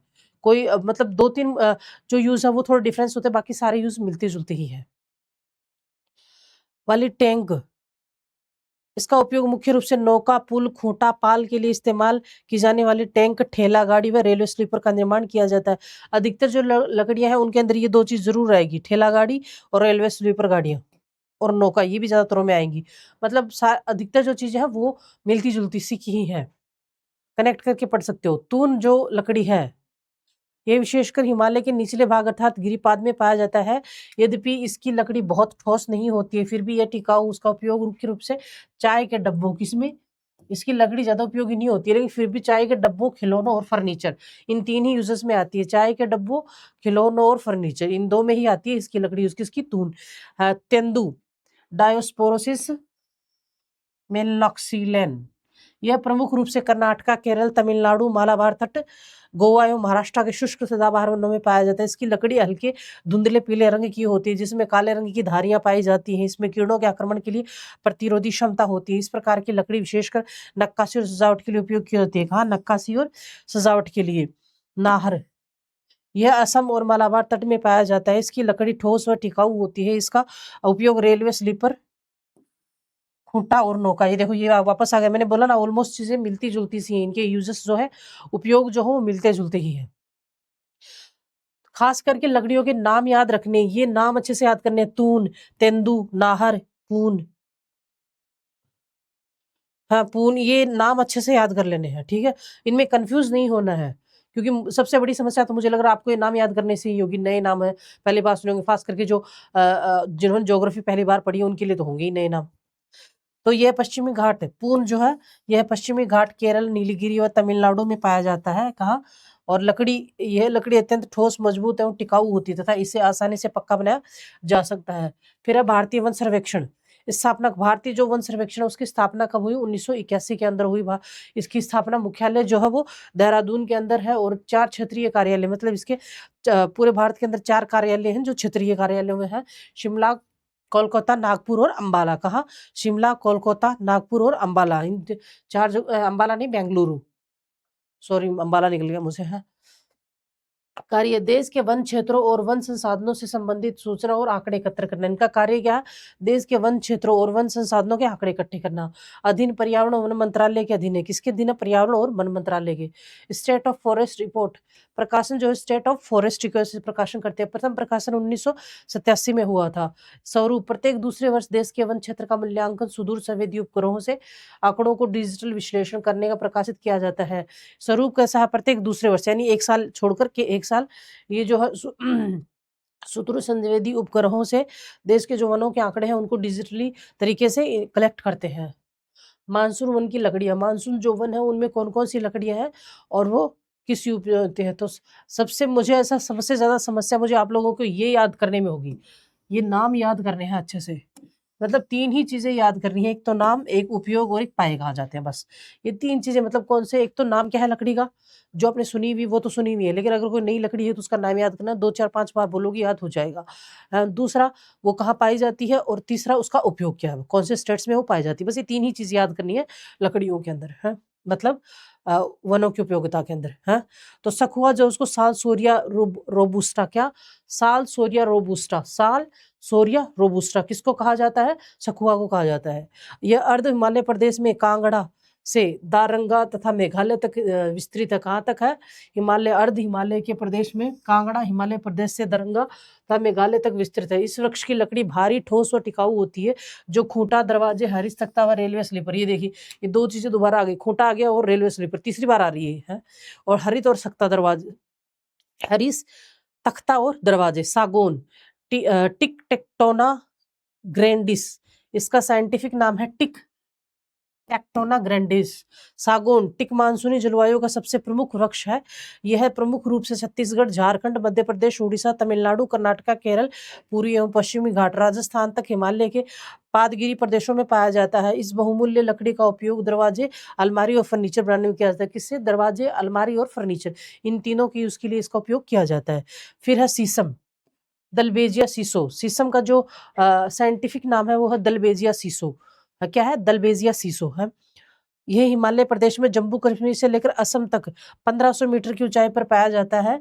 मुख्यतः पंजाब, हरियाणा, उत्तराखंड, कहाँ? पंजाब, हरियाणा, उत्तराखंड, उत्तर प्रदेश, बिहार तथा पश्चिमी बंगाल यानी नॉर्दर्न इंडिया में इस वृक्ष की मजबूती, लचीलापन और टिकाऊपन के कारण इस लकड़ी का उपयोग फर्नीचर, वाद्य यंत्रों व कृषि उपकरण के लिए किया जाता है। किसके लिए लकड़ी का उपयोग? फर्नीचर, वाद्य यंत्रों, कृषि किया जाता है। हल्दू, यह पूरे मानसूनी प्रदेश में पाया जाता है। इसकी लकड़ी ठोस, टिकाऊ और हल्के रंग की होती है। इस लकड़ी का उपयोग खिलौने बनाने और नक्काशी के लिए किया जाता है। किसके लिए किया जाता है?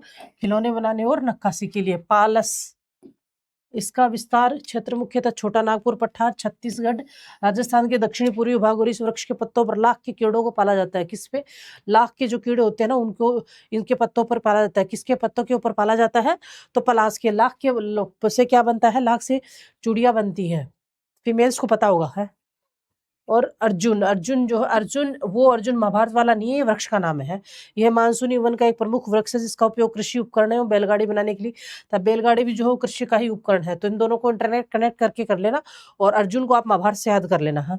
महु मतलब उन नाम से इस नाम को याद कर लिया। महुआ, मधुका इंडिका। महुआ को क्या कहते हैं? मधुका।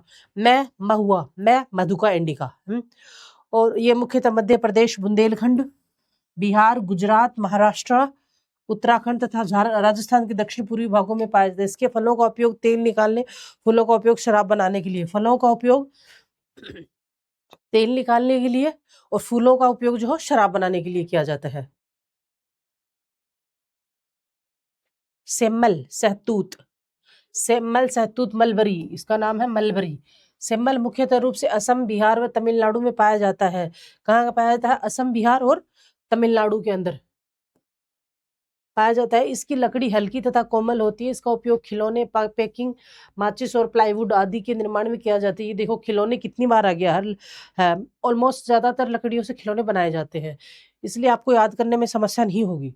इंटरकनेक्टेड चीजें हैं सारी। इसके फल से प्राप्त कोमल रेशों का उपयोग तकिया तथा लिहाफ बनाने के लिए किया जाता है। इसके फल से प्राप्त कोमल रेशे का उपयोग तकिया था लिहाफ बनाने के लिए किया जाता है। सहतूत प्रमुख रूप से मानसूनी प्रदेश में पाया जाता है, जिसका उपयोग सहतूत जो हो मानसूनी प्रदेशों में पाया जाता है ज्यादा। इसका उपयोग खेलकूद की सामग्री बनाने, hockey, cricket bat, tennis racket, badminton, squash racket तथा क्रिकेट स्टंप पे किया जाता है। किसके लिए? जो खेलकूद की चीजें होती है, हॉकी रैकेट, उसके बाद टेनिस रैकेट, बैडमिंटन इत्यादि के लिए। जामुन, जामुन का वैज्ञानिक नाम क्या है? साइजीजियम क्यूमिनी, साइजीजियम, साइजीजियम क्यूमिनी। जामुन, जामुन तो आपने सुना होगा, खाने का आता है। तो जामुन का साइंटिफिक नाम क्या है? साइजीजियम क्यूमिनी। यह मानसूनी प्रदेश का एक महत्वपूर्ण वृक्ष है। इसकी लकड़ी साधारण रूप से मजबूत होती है। कौन से वृक्ष है? मानसूनी वृक्ष है, तथा इसका उपयोग घर तथा फर्नीचर बनाने के लिए किया जाता है। इसके फल डायबिटीज तथा अन्य रक्तचाप को नियंत्रित करते हैं। इसका जो फल होता है ना, जो जामुन खाते हैं अपन, वो डायबिटीज और रक्तचाप को कम करने में सहयोगी होता है। हिमालय के अधिक ऊंचाई वाले वन की लकड़ियां, हिमालय में वन के मुख्य वृक्ष देवदार, चिड़, पाइन, ब्लू पाइन और सिल्वर फर, सप्रूस, अखरोट, सफेद भीसा, बुर्ज, इंडियन बर्च था, सरू सॉरी। जैसा कि मैं आपको बता चुकी हूँ, मेरी है थोड़ी तबीयत खराब, इसलिए सिर्फ पढ़ाई पे फोकस करें, मेरी तबीयत पे फोकस ना करें। मैं आप लोगों के लिए, कि मेरे बच्चे मेरे वेट कर रहे होंगे, इसलिए मैं आई हूँ आपको स्पेशल पढ़ाने के लिए। है चिड़, पाइनस पाइनस लॉन्गिफोलिया क्या है? चिड़ का साइंटिफिक नाम है पाइनस लॉन्गिफोलिया। पाइनस लॉन्गिफोलिया 2 4 5 बार बोलिए, याद हो जाएंगे, क्योंकि जो हार्ड शब्द होते हैं वो मैं खुद भी क्लास के अंदर 2 4 5 बार बोलती हूँ ताकि आपके माइंड में वो क्लिक करे। और बच्चा जो क्लास नहीं समझ में आती है ना, आपने 1 बार 2 बार उस टॉपिक को पढ़ लिया है, उसके बाद अगर कहीं नहीं समझ में आ रहा है तो उसको बार बार रिवाइज करो, ब्लूटूथ कान में डालो, क्लास को ओपन करो, बार बार उसे सुनो, है, ताकि वो माइंड में क्लिक करने लग जाएगी। है, इतनी अच्छी फैसिलिटी आजकल आ रखी है कि आप कुछ भी काम कर रहे हो, चाहे आप खेती कर रहे हो, चाहे आप खेती के अंदर फसल काट रहे हो, चाहे आप सिंचाई कर रहे हो, तो भी आप ब्लूटूथ कान में लगा के आराम से क्लास सुन सकते हो। इतनी अच्छी फैसिलिटी आज के ज़माने में स्टडी के लिए कि बच्चे के पास, आप लोगों के पास बच्चा कोई एक्सक्यूज़ नहीं है। इसलिए ये कंटेंट फ्री में यूट्यूब पर ऑलमोस्ट सारे मिल जाएंगे, है, क्योंकि जितनी मेरिट जाती है उतना कंटेंट तो ऑलरेडी यूट्यूब पर पढ़ा ही रहता है। अगर वो भी आप क्लियर कर लोगे ना, अच्छे से पढ़ लोगे, तो आप सिलेक्ट हो जाओगे। दूसरी फैसिलिटी क्या है कि आप कहीं से, अगर आप बाथरूम में भी हो ना, तो भी ब्लूटूथ लगा के बैठे रहोगे तो भी आप क्लास आराम से सुन सकते हो, कुछ भी कर रहे होते हो। क्योंकि मैं तो अधिकतर यही करती थी। जब मैंने तैयारी की थी यूपीएससी की, मैं यही करती थी, घर का काम कर रही होती, खाना बना रही होती थी और ब्लूटूथ मेरे कान में चल रहा होता था।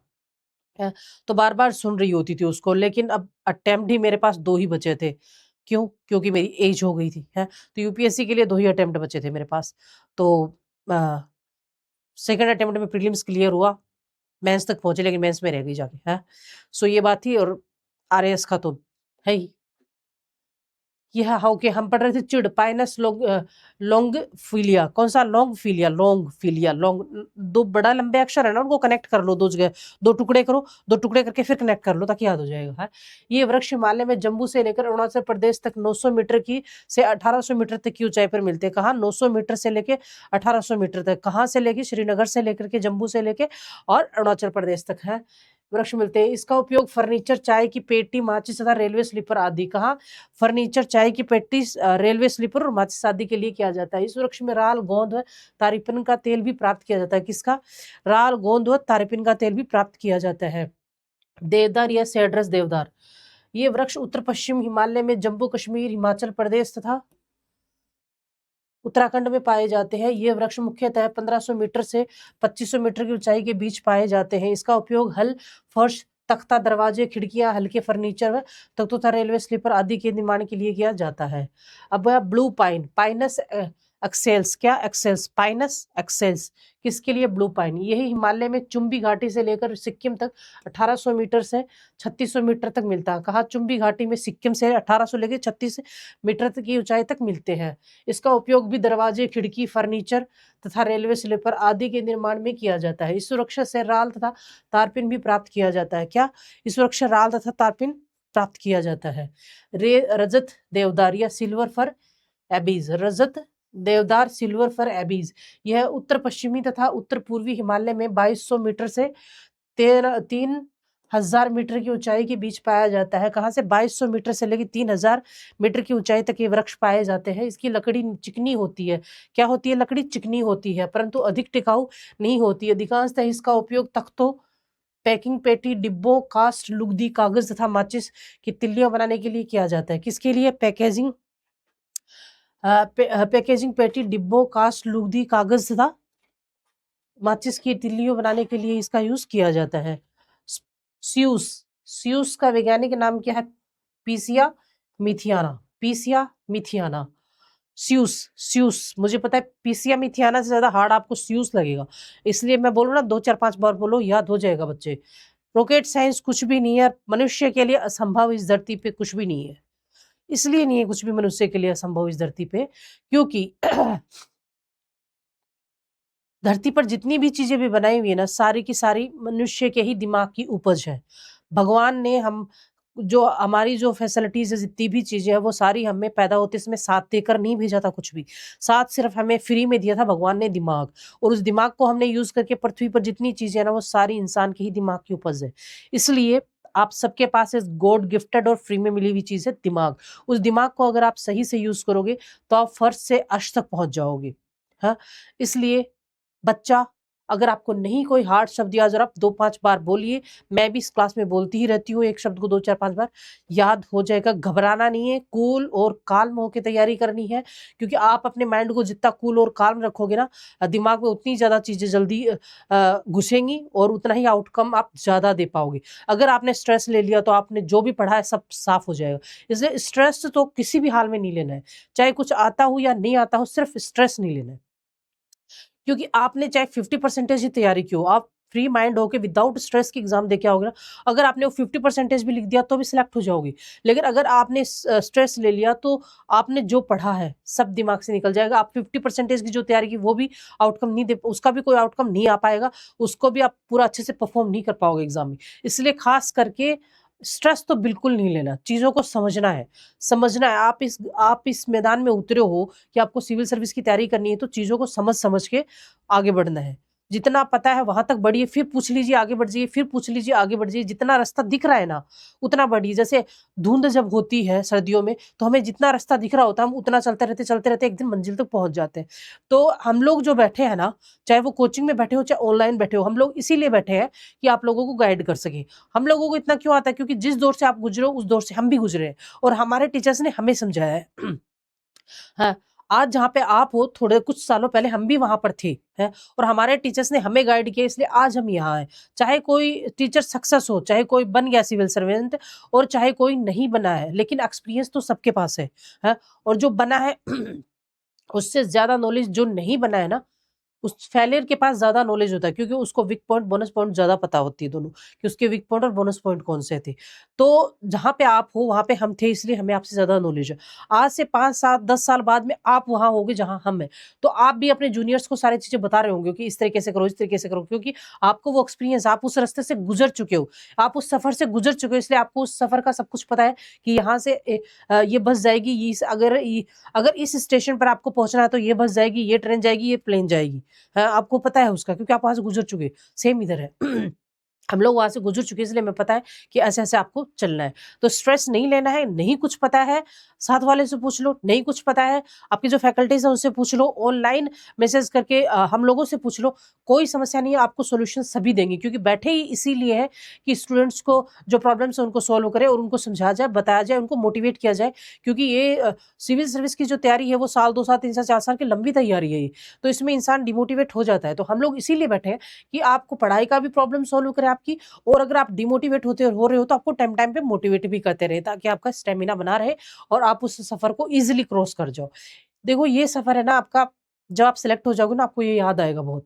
इसलिए कुछ भी करो लाइफ़ में, चाहे मुश्किल से मुश्किल काम करो, उसे एन्जॉय करके करो, तो वो ईज़िली हो जाता है, क्रैक हो जाता है, वो सफ़र ईज़िली निकल जाता है, चाहे वो कितना भी मुश्किल सफ़र हो। अगर आप उसे एन्जॉय करके करोगे ना, तो वो ईज़िली सफ़र तय हो जाता है। और फिर बाद में जब वो सफ़र तय हो जाता है, बाद में याद भी आता है उसको कि हमने ऐसे-ऐसे किया। अभी आप तैयारी कर रहे हो, आपको मुश्किल लग रहा होगा कि ये पढ़ना है, वो पढ़ना है, ऐसे करना है, वैसे करना है, इतना सब कुछ है। लेकिन जब आप सेलेक्ट हो जाओगे ना, आपको यही चीज़ें याद आएँगी और ये दिन याद आएँगे। आप इनको एन्जॉय करोगे कि मुझे और एन्जॉय करना चाहिए था। इसलिए कितने भी मुश्किल काम हो, उसे एन्जॉय करके करो, आप अच्छे तरीके से कर पाओगे। स्ट्रेस नहीं लेना है। अगर आपको स्ट्रेस हो रहा है, कोई प्रॉब्लम है आपकी, तो आपके नज़दीक में जो भी फैकल्टी है या फिर जो भी स्टूडेंट है या आपका सीनियर है, स्टूडेंट्स में भी सीनियर है, उनसे बातचीत करो, प्रॉब्लम को सॉर्ट आउट करके कूल और काम रह के चिल होके तैयारी करो। कोई ये रॉकेट साइंस नहीं है, जो अब तक सेलेक्ट हुए हैं वो भी इंसान ही है, हैं? कोई कुछ स्पेशल कुछ भी नहीं था, बस फ़र्क इतना होता है आपका फ़ोकस कहाँ है। जिस चीज़ पे आपका फ़ोकस होगा आपको वो चीज़ मिलेगी। तो घबराना नहीं है, अब अपन आप आती पढ़ाई पे आ जाते हैं, आज का मोटिवेशन हो गया इतना, हैं?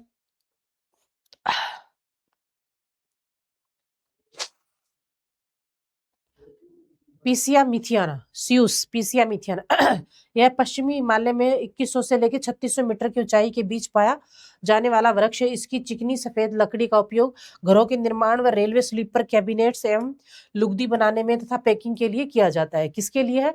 घरों के निर्माण, रेलवे स्लीपर तथा लुगदी बनाने के लिए, और कैबिनेट, क्या कहते हैं उसके, रेलवे स्लीपर के कैबिनेट एवं लुगदी बनाने तथा पैकिंग के लिए किया जाता है।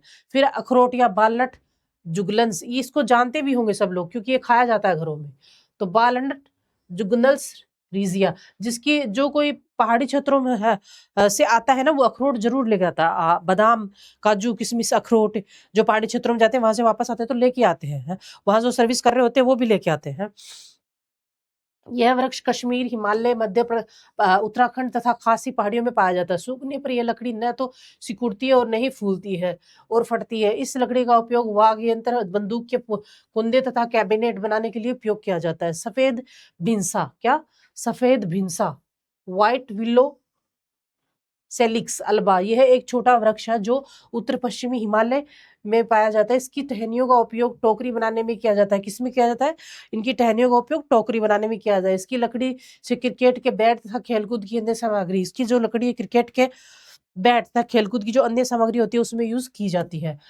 भुर्ज, इंडियन बर्ज, यह हिमालय के ऊंचे ढालों में पाया जाता है। इसकी लकड़ी धुंधले रंग की होती है, जिसकी तंतु रचना सीधी होती है। इसका उपयोग फर्नीचर, प्लाईवुड तथा रेडियो कैबिनेट बनाने में किया जाता है। सरू, साइप्रस, सरू को साइप्रस कहते हैं। यह मुख्यतः उत्तराखंड में पाया जाता है। इसकी लकड़ी मजबूत है और टिकाऊ होती है। क्या होती है? लकड़ी मजबूत होती है और टिकाऊ होती है सरू की। इसका उपयोग फर्नीचर बनाने में किया जाता है। वन उत्पादन एवं उनकी उपयोगिता, वनों को हम कहाँ का, वन के जो उत्पादन है वो कहाँ का उत्पादन होने, ये तो आपने आप देख लिया। उसकी उपयोगिता क्या है? अभी हमने उपयोगिता देख ली, लेकिन अब और उपयोगिता देखेंगे है। ईंधन की जो नॉर्मल जो मनुष्य के जीवन में यूज की जाती है। तो ईंधन की लकड़ी, इमारती लकड़ी तथा काष्ठ कोयला के अतिरिक्त वन अनेक अन्य उत्पादों प्रदान करते हैं। इनमें बांस, बेत, तेंदु, पत्ते, घास, तेल, लाख, राल, गोंद, रंग, शहद, मोम, सब्जियां, फल, जड़ें तथा कंद आदि शामिल है। बांस, बांस किस लिए उपयोग किया जाता है? बांस की लकड़ी क्यों उपयोग की जाती है? बांस अधिकांशतः मानसूनी प्रदेश में पाया जाता है, जहाँ औसतन वार्षिक वर्षा 150 सेंटीमीटर से अधिक होती है। इसका उपयोग अनेक उद्देश्यों जैसे टोकरी बनाना, छाजन निर्माण, कागज तथा लुगदी बनाने के लिए किया जाता है। किसके लिए किया जाता है? टोकरी बनाना, छाजन तथा कागज की लुगदी बनाने के लिए इसका बांस का उपयोग ज्यादातर किया जाता है। दिसंबर 2017 में भारतीय वन अधिनियम 1927 में संशोधन करके बांस को वृक्ष की श्रेणी में हटाकर घास की श्रेणी में डाला। वन अधिनियम 2017 जो था उसका संशोधन किया नहीं, 1927 का जो वन संशोधन था उसको 2017 में संशोधन करके बांस को घास की श्रेणी में डाल दिया लकड़ी की बजाय। भारत में 100 से अधिक किस्मों के बांस पाए जाते हैं। कितने पाए जाते हैं? 100 से अधिक है। योजना आयोग के अनुसार बांस देश के कुल 1,0210 वर्ग किलोमीटर वन क्षेत्र में पाया जाता है। इसका उपयोग वार्षिक उत्पादन 100 मिलियन टन है। बेहद है असम, केरला, कर्नाटक, पश्चिम बंगाल, गुजरात तथा जम्मू कश्मीर के नम व आंध्र वनों में पाया जाता है। इसका उपयोग डोर, रस्सी, चटाई, बैग तथा टोकरी बनाने के लिए किया जाता है। तेंदु, तेंदु किस लिए यूज किया जाता है?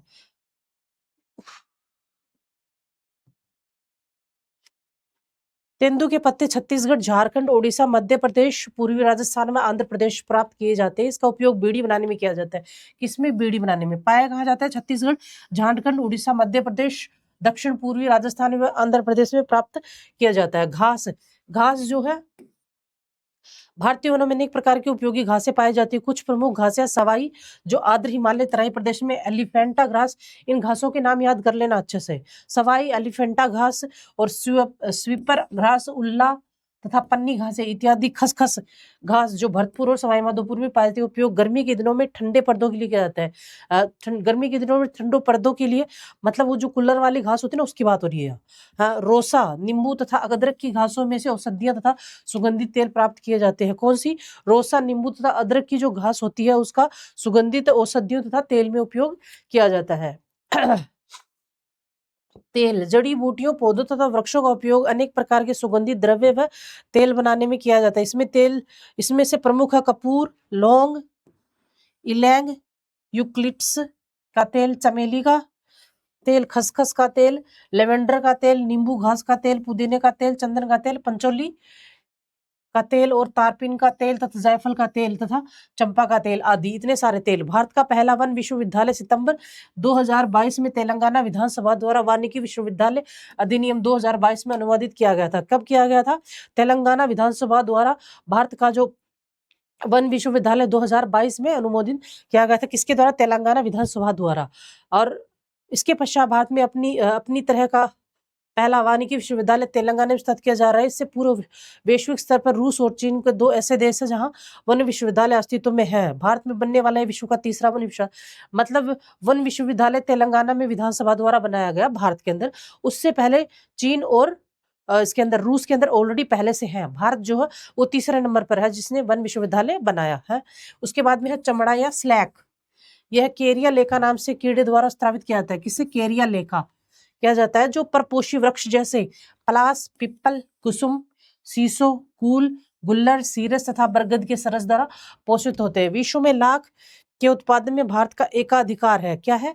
मोनोपोली, यानी एकाधिकार, मतलब लाख जो उत्पाद करता है वो सिर्फ भारत ही करता है विश्व के अंदर है। इसका उपयोग रेशम की रंगाई में तथा चूड़ियों, रंग, युद्ध सामग्री, पटाखे, ग्रामोफोन के रिकॉर्ड, मोहरी, लाल लाख, विद्युत रोधक सामग्री, जूतों की पॉलिश, प्लास्टिक ढांचा, स्प्रिट वेकिंग, एनिमल तथा जहाजों के एंटी मोल्डिंग कंपोजिट बनाने में किया जाता है। किसका किया जाता है? चमड़ा या स्लैक। रोल रेजिन, ये रोल रेजिन क्या होता है? रोल का जो साइंटिफिक नाम है, रेजिन है गोंद, चर्म शोधक तथा रंग रंजक।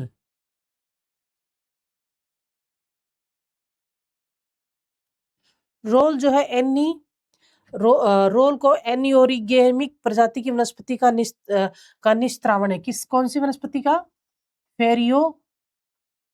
फेनियोरिगेनिक। यह पीले रंग का ठोस पदार्थ है जो जल में घुलनशील नहीं है, इस परंतु अल्कोहल में घुलनशील है। हिमालय के शंकुधारी पाइन वनों में राल का एकत्रण वाणिज्य दृष्टि से किया जाता है। कहाँ से? हिमालय के जो शंकुधारी वन है वहां पे राल का जो एकत्रण है वाणिज्य की दृष्टि से, वाणिज्य मतलब बेचने के लिए किया जाता है। इसका उपयोग साबुन बनाने में तथा कागज एवं कपड़ों की चिकना करने तथा मोहरी, लाख, लिनोलियम, स्नेक, रंग और स्याही बनाने में किया जाता है। किस में किया जाता है? साबुन बनाने में तथा कपड़ों की बुनाई करने, कपड़ों में कागज एवं कपड़ों की चिकना करने तथा मोहरी, लाख, लिनोलियम, स्नेहक, रंग और स्याही बनाने में किया जाता है। फिर है गोंद, यह है बबूल, अकेशिया, केरोब, मेस्क्वीट तथा कटीरा गम से प्राप्त किया जाता है। इसका उपयोग चिपकाने वाले पदार्थ के रूप में प्रिंटिंग में तथा कपड़ों में, परिष्कृत में, रंग तथा दवाई बनाने में किया जाता है। चर्म शोधक, रंग तथा रंग रज्जक। चर्म शोधक का उपयोग खालों तथा चमड़ों में प्रोटीन स्कंदन के लिए किया जाता है जिसमें प्रतिरोधी चमड़े का उत्पादन किया जा सके।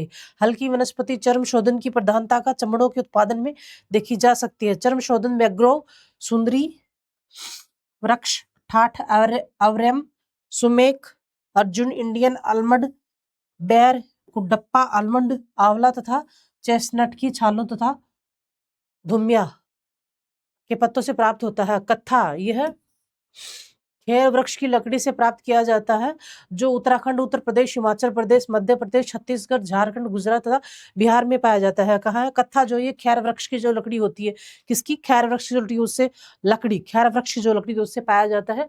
तो उत्तराखंड, उत्तर प्रदेश, हिमाचल प्रदेश, मध्य प्रदेश, छत्तीसगढ़, झारखंड, उत्तर प्रदेश, बिहार, यानी जो उत्तरी भारत है उसके राज्य है। इसके अंतर महत्वपूर्ण कारखाने बरेली, उत्तर प्रदेश और शिवपुरी में स्थित है। इसके जो महत्वपूर्ण कारखाने कहाँ है? बरेली में और शिवपुरी में। फल और सब्जियां, वनों में प्राप्त फल एवं सब्जियां हैं जामुन, बेल, बेर, गुल्लर, कटहल, आंवला, इमली, खिरनी, करंदा, खजूर, चिलगोजा, चिच्चू, मुनगा, चंकुरा, अरवी, तरतालू, कान्ही, अकाना, किरची, जारुंगी, सुआ, सेजन, सेड्डड, मशरूम और तथा गुच्छी। चारागाह वल, चारागाह वन घरेलू पशुओं के लिए चारागाह होते हैं तथा लगभग 30,000 पेड़ पौधे, पशुओं तथा सूक्ष्म जीवों का आवास भी होते हैं। वनों को पशुओं के चारागाह में भी यूज किया जाता है और उनके आवास के क्षेत्र के रूप में भी प्रयोग किया जाता है। वन तथा जलवायु, जलवायु तापमान तथा वृष्टिपात भी प्रत्यक्ष रूप से वनों की मौजूदा तथा गैर मौजूदगी से प्राप्त होते हैं। किसी प्रदेश में अधिक वन होने का यह अधिक वर्षा होती है, जहां ज्यादा वन होते हैं वहां वर्षा अधिक होती है। राष्ट्रीय वन नीति, घोषणा की गई नीतियों के प्रमुख उद्देश्य। ब्रिटिश भारत में सन 1855 में लॉर्ड डलहौजी ने पूरे देश में वनों के संरक्षण के लिए नियम बनाया था। किसने बनाया था? लॉर्ड डलहौजी ने। ये गवर्नर जनरल था है। इसके अंदर ये आपने उसमें हिस्ट्री में पढ़ोगे आप, लॉर्ड डलहौजी है। इसके अंतर्गत मालाबार की पहाड़ी में बबूल और नीलगिरी के पेड़ लगाए गए। इसी दिशा में सन 1865 और 1878 में वन अधिनियम का निर्माण किया गया। राष्ट्रीय वन नीति 1894, सन 1894 में जब लॉर्ड एलिगन द्वितीय, कौन? लॉर्ड एलिगन द्वितीय वायसराय थे, तब सरकार ने पहली राष्ट्रीय वन नीति की घोषणा की और इसके अंतर्गत एक विकास समिति और सभी प्रांतों में वन विभागों की स्थापना की। क्या की? सभी भागों में वन विभागों की स्थापना की। राष्ट्रीय वन नीति 1952। स्वतंत्रता प्राप्ति के पश्चात 1952 में पहली राष्ट्रीय वन नीति बनाई गई। कब बनाई गई? 1952 के अंदर। घोषणा की गई नीति के प्रमुख उद्देश्य, ये जो नीति घोषणा की गई, इसके प्रमुख उद्देश्य क्या थे? हाँ, तो भूमि की उत्पादक क्षमता को ह्रास किए बिना अत्यधिक उत्पादन, मतलब भूमि की जो उत्पादन क्षमता है उसको नष्ट नहीं करना, लेकिन ज्यादा उत्पादन करना है। तो उसके लिए क्या करना है? वृक्ष लगाने होते हैं, अच्छा तापमान चाहिए, अच्छी वर्षा चाहिए और अच्छी भूमि के अंदर, अच्छी मिट्टी के अंदर अच्छी उर्वरकता होनी चाहिए। वन उत्पादों की आपूर्ति सुनिश्चित करना, वन जो उनकी आपूर्ति, मतलब इस वन से इतनी ही ये लकड़ी ली जाएगी, ये डिसाइड कर देना है। रक्षा संचार उद्योगों के लिए आवश्यक वन उपज उपलब्ध कराना है। पहाड़ी क्षेत्रों में 60% क्षेत्र पर एवं मैदानी क्षेत्रों में 20% क्षेत्र पर वन सुनिश्चित करना हो, ताकि न्यून राष्ट्रीय औसतन वन क्षेत्र 33% रहे। ये अभी भी 33% है, मतलब राष्ट्रीय जो वन का क्षेत्र है वह न्यूनतम 33% अभी भी चल रहा है। आवश्यकताओं में सामंजस्य रखते हुए अधिकतम वार्षिक आय प्राप्त करने के लिए वनों का प्रबंधन करना, वनों में से अधिकतम आय प्राप्त करना सरकार का मुख्य लक्ष्य हो गया है। इस कारण वर्ष 1956 में 1981 के बीच कृषि फसलों के अंतर्गत आने वाला क्षेत्र 1187.5 लाख हेक्टेयर से बढ़कर 1429.4 लाख हेक्टेयर हो गया। कृषि फसलों के अंतर्गत 242 लाख हेक्टेयर की यह वृद्धि ग्रामीण क्षेत्रों की अच्छा भूमि को वृक्ष बीन करके प्राप्त की गई है। राष्ट्रीय वन नीति 1988 और वर्ष 1952 की राष्ट्रीय वन नीति को संशोधित करके राष्ट्रीय वन नीति 1988 की घोषणा की गई। इसके प्रमुख लक्ष्य निम्नलिखित हैं। 1952 की जो राष्ट्रीय वन नीति थी उसको संशोधित करके 1988 में दूसरी लाई गई, और उस जो पहले वाली वन नीति के अंदर कुछ कमियां थी उनको 1988 वाले में पूरा कर दिया गया, जिसके मुख्य उद्देश्य कुछ इस प्रकार है। परिस्थितिकी संतुलन और पुनर्स्थापना के माध्यम से पर्यावरण का स्थायित्व बनाए रखना, पर्यावरण का स्थायित्व बनाए रखना, परिस्थितिकी को स्टेबल करके है। प्राकृतिक संपदा का संरक्षण करना, जो प्राकृतिक संपदा है उसका संरक्षण करना। व्यापक वृक्षारोपण और सामाजिक वानिकी कार्यक्रम के माध्यम से वनों और वृक्षों को आच्छादन में वृद्धि करना। व्यापक वृक्षारोपण और सामाजिक वानिकी कार्यक्रम के माध्यम से वनों और वृक्षों के आच्छादन में वृद्धि करना। नदियों, झीलों और अन्य जल धाराओं के मार्ग में भूमि कटाव और मृदा अपरदन पर नियंत्रण करना। वन संरक्षण हेतु जन भागीदारी में वृद्धि हेतु उचित प्रयास करना। ग्रामीण और आदिवासी जनसंख्या के लिए ईंधन की लकड़ी, चारा तथा अन्य उपयोगों की सुनिश्चित करना। ये तो नॉर्मल सी चीजें हैं जो हर स्टूडेंट को पता ही होती है। क्यों? जब आप पीसीएस की तैयारी कर रहे हो तो ऑब्वियसली आपकी एज 21, 22, 23, 24, 25 होगी। तो ये नॉर्मल सी चीजें हैं जो आपको अपने 6th-7th में ही पढ़ ली होंगी।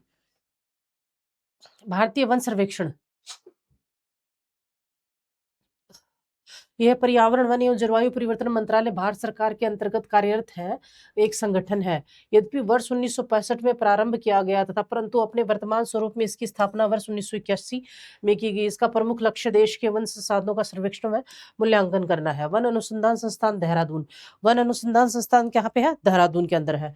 ये वन डे जो पेपर होते हैं उसमें भी आता है।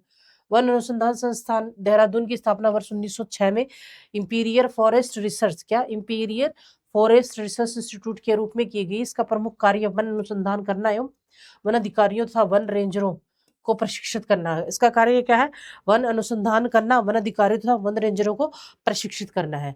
वन अनुसंधान संस्थान के 4 क्षेत्र केंद्र है।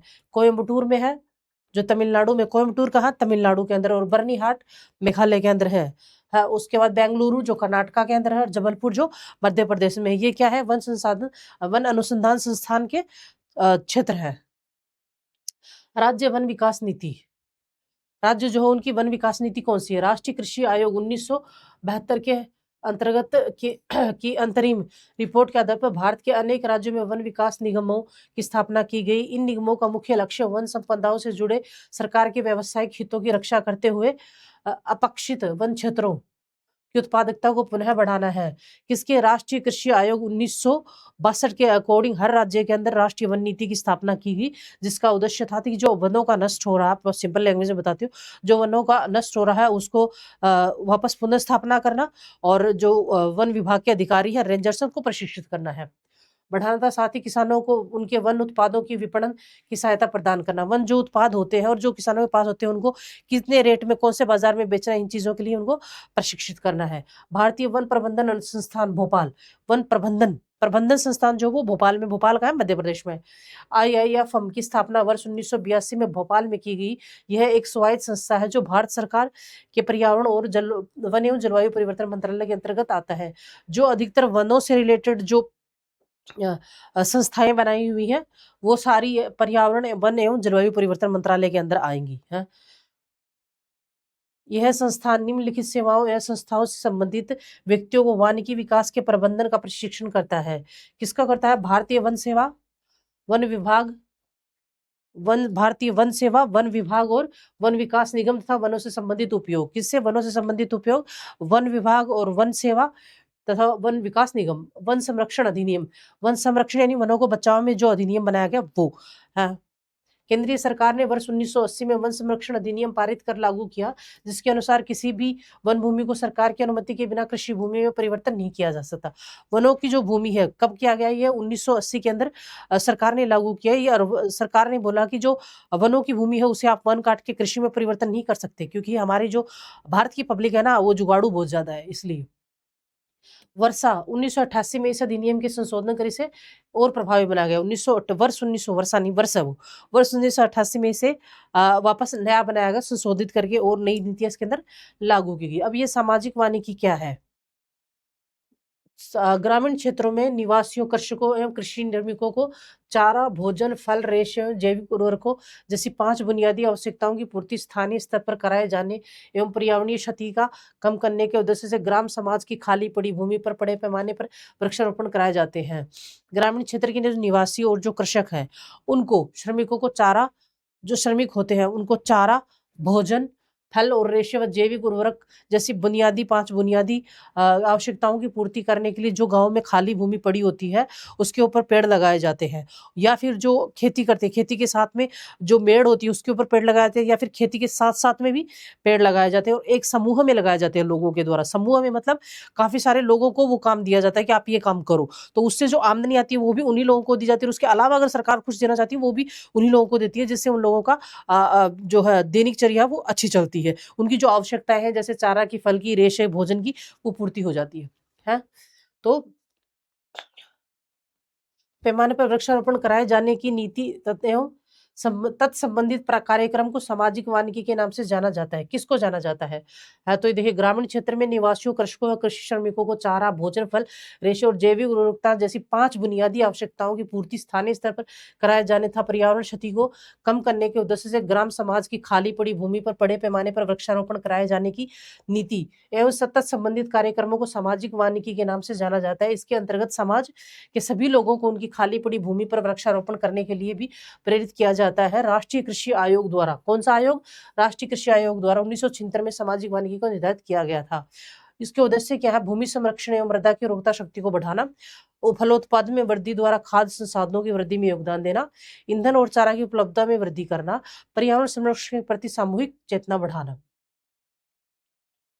इमारती लकड़ी की आपूर्ति करना, वृहत वृक्षारोपण द्वारा ग्रामीण एवं नगरीय भू दृश्यों को सौंदर्यीकरण करना। सामाजिक वानिकी कार्यक्रम छठी पंचवर्षीय योजना से प्रारंभ किया गया।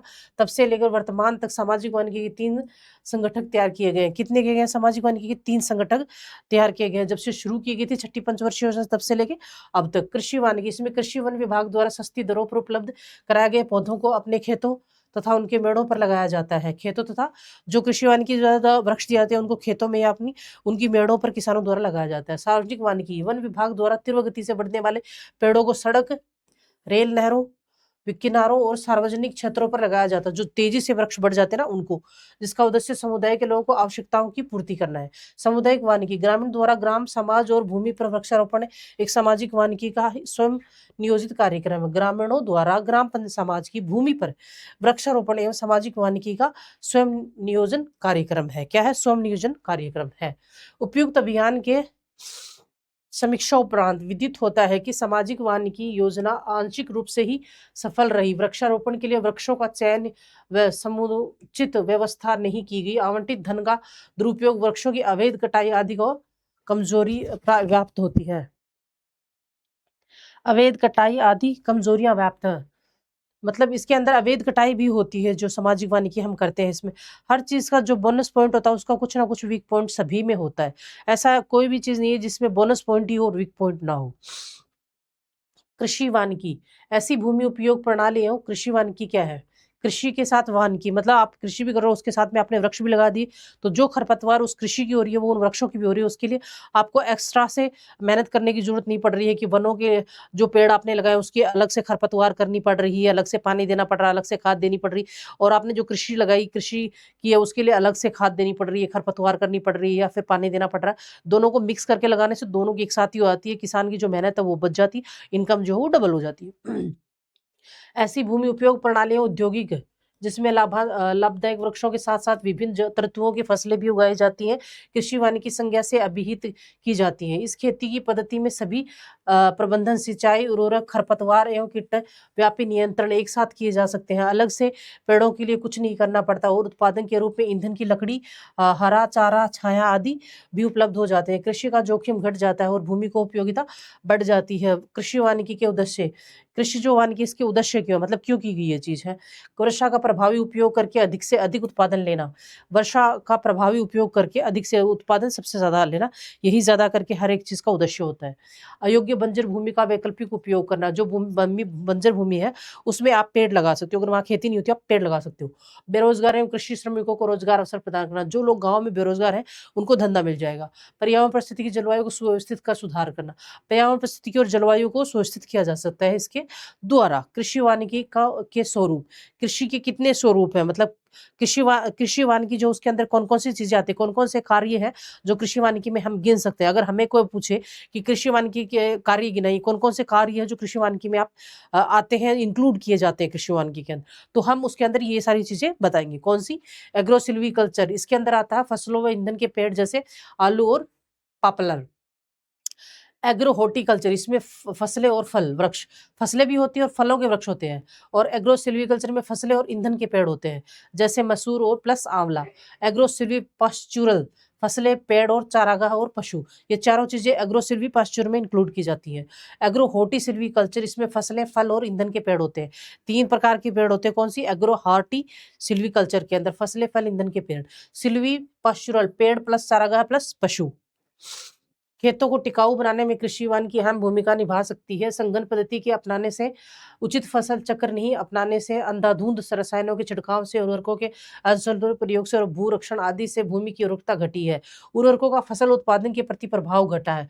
उपज में स्थिरता आई है। अतः ऐसी परिस्थितियों में कृषि वानिकी की ही एक अच्छा विकल्प है, विशेषकर उत्पादन बढ़ाने और पर्यावरण संतुलन में। इसलिए निश्चित तौर पर कहा जा सकता है कि कृषि वानिकी अपनाने की अत्यंत आवश्यकता तो है ही, अपितु भविष्य में इसकी अच्छी संभावनाएं भी हैं। वनाधिकार अधिनियम अधिसूचना, वना अधिकार अधिनियम अधिसूचना 1 जनवरी 2008 को संसद द्वारा वर्ष 2006 में पारित वनाधिकार अधिनियम को अधिसूचित कर दिया गया। यह अधिनियम अनुसूचित जनजाति व अन्य परंपरागत वनवासियों को वन संपत्ति में अधिकार दिलाने से संबंधित है। संसद के दोनों सदनों में पारित इस अधिनियम को जनवरी 2007 में मंजूरी मिल गई थी। मतलब जो आदिवासी हैं, जो जंगलों में रहते हैं, उनके लिए ये बनाया गया था कि भई अगर आप वनों के अंदर कोई सुधार होता है या उनमें कुछ काट के कुछ उद्योगीकरण किया जाता है, तो उसमें आपके अधिकारों का हनन नहीं होगा। आपकी जो चीज़ें आप वहीं रहिए और वहीं मिलेंगी आपको सारी। वो चीज़ें उसमें क्लेरिफ़ाई की गई। अधिनियम के तहत वनवासियों को प्राप्त अधिकार, 75 वर्ष से रह रहे अनुसूचित जनजाति व अन्य परंपरागत वनवासियों को वन भूमि के अधिकार प्रदान किए जाएँगे। लक्षित लाभार्थियों को वनोपजों को एकत्र करके व इनके विपणन का अधिकार होगा। वनवासियों का वह अधिकार जो इंडियन फॉरेस्ट एक्ट 1923 के द्वारा उनसे छीन लिया गया था, इस अधिनियम के तहत उन्हें प्रदान कर दिया गया। इस अधिनियम वन्य जीव अभयारण्यों एवं राष्ट्रीय वन्य जीव उद्यानों के तहत चिन्हित क्षेत्रों पर लागू नहीं होगा। वन संरक्षण अधिनियम 1980, कौन सा? 1980 वन संरक्षण अधिनियम। यह जम्मू कश्मीर को छोड़कर शेष के अन्य सभी मामलों में अधिनियम के प्रमुख पहलू निम्नलिखित हैं। ये अब तो जम्मू कश्मीर में भी आपको पता है कि वो जो 370 धारा थी वो हट चुकी, तो वहाँ पे भी लागू हुआ है।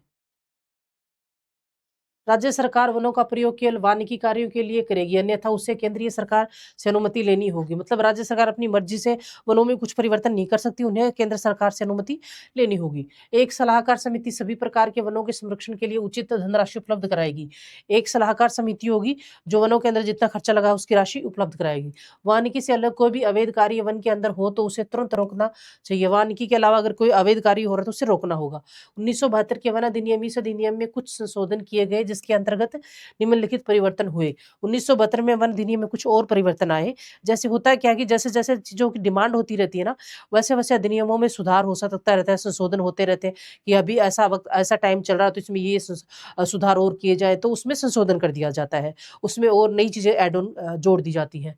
वन के भीतर बिजली की लाइन बिछाना, भूकंप का सर्वेक्षण करना तथा बांध परियोजना प्रारंभ करने जैसी कुछ अवानिकी कार्यों के लिए केंद्रीय सरकार ने पूर्व सहमति लेकर काम किया जा सकता है। मतलब केंद्र सरकार की अनुमति के बिना आप वन के अंदर कुछ भी नहीं कर सकते हो। राज्य सरकार अगर कुछ भी करना चाहे तो उसे केंद्र सरकार से अनुमति लेनी होगी। चाय, कॉफी, मसाले, रबड़ आदि को अवानिकी कार्यों में गिना जाता है। किसमें?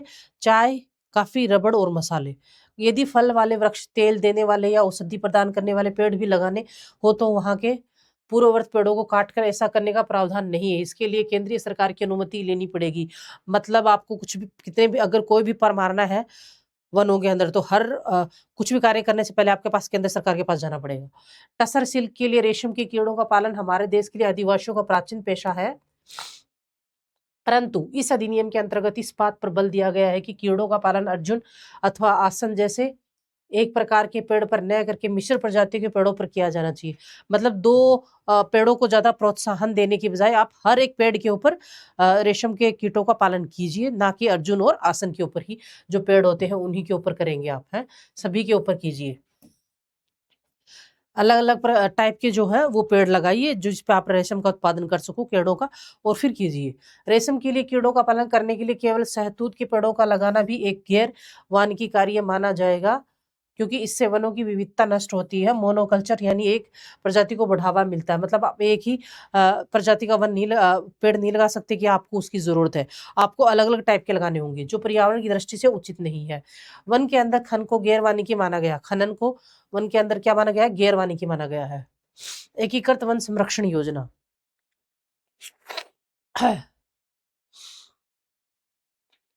एकीकृत वन संरक्षण योजना का वन सुरक्षा के बुनियादी ढांचे को मजबूत करने के उद्देश्य से देश में 10वीं पंचवर्षीय योजना में एकीकृत वन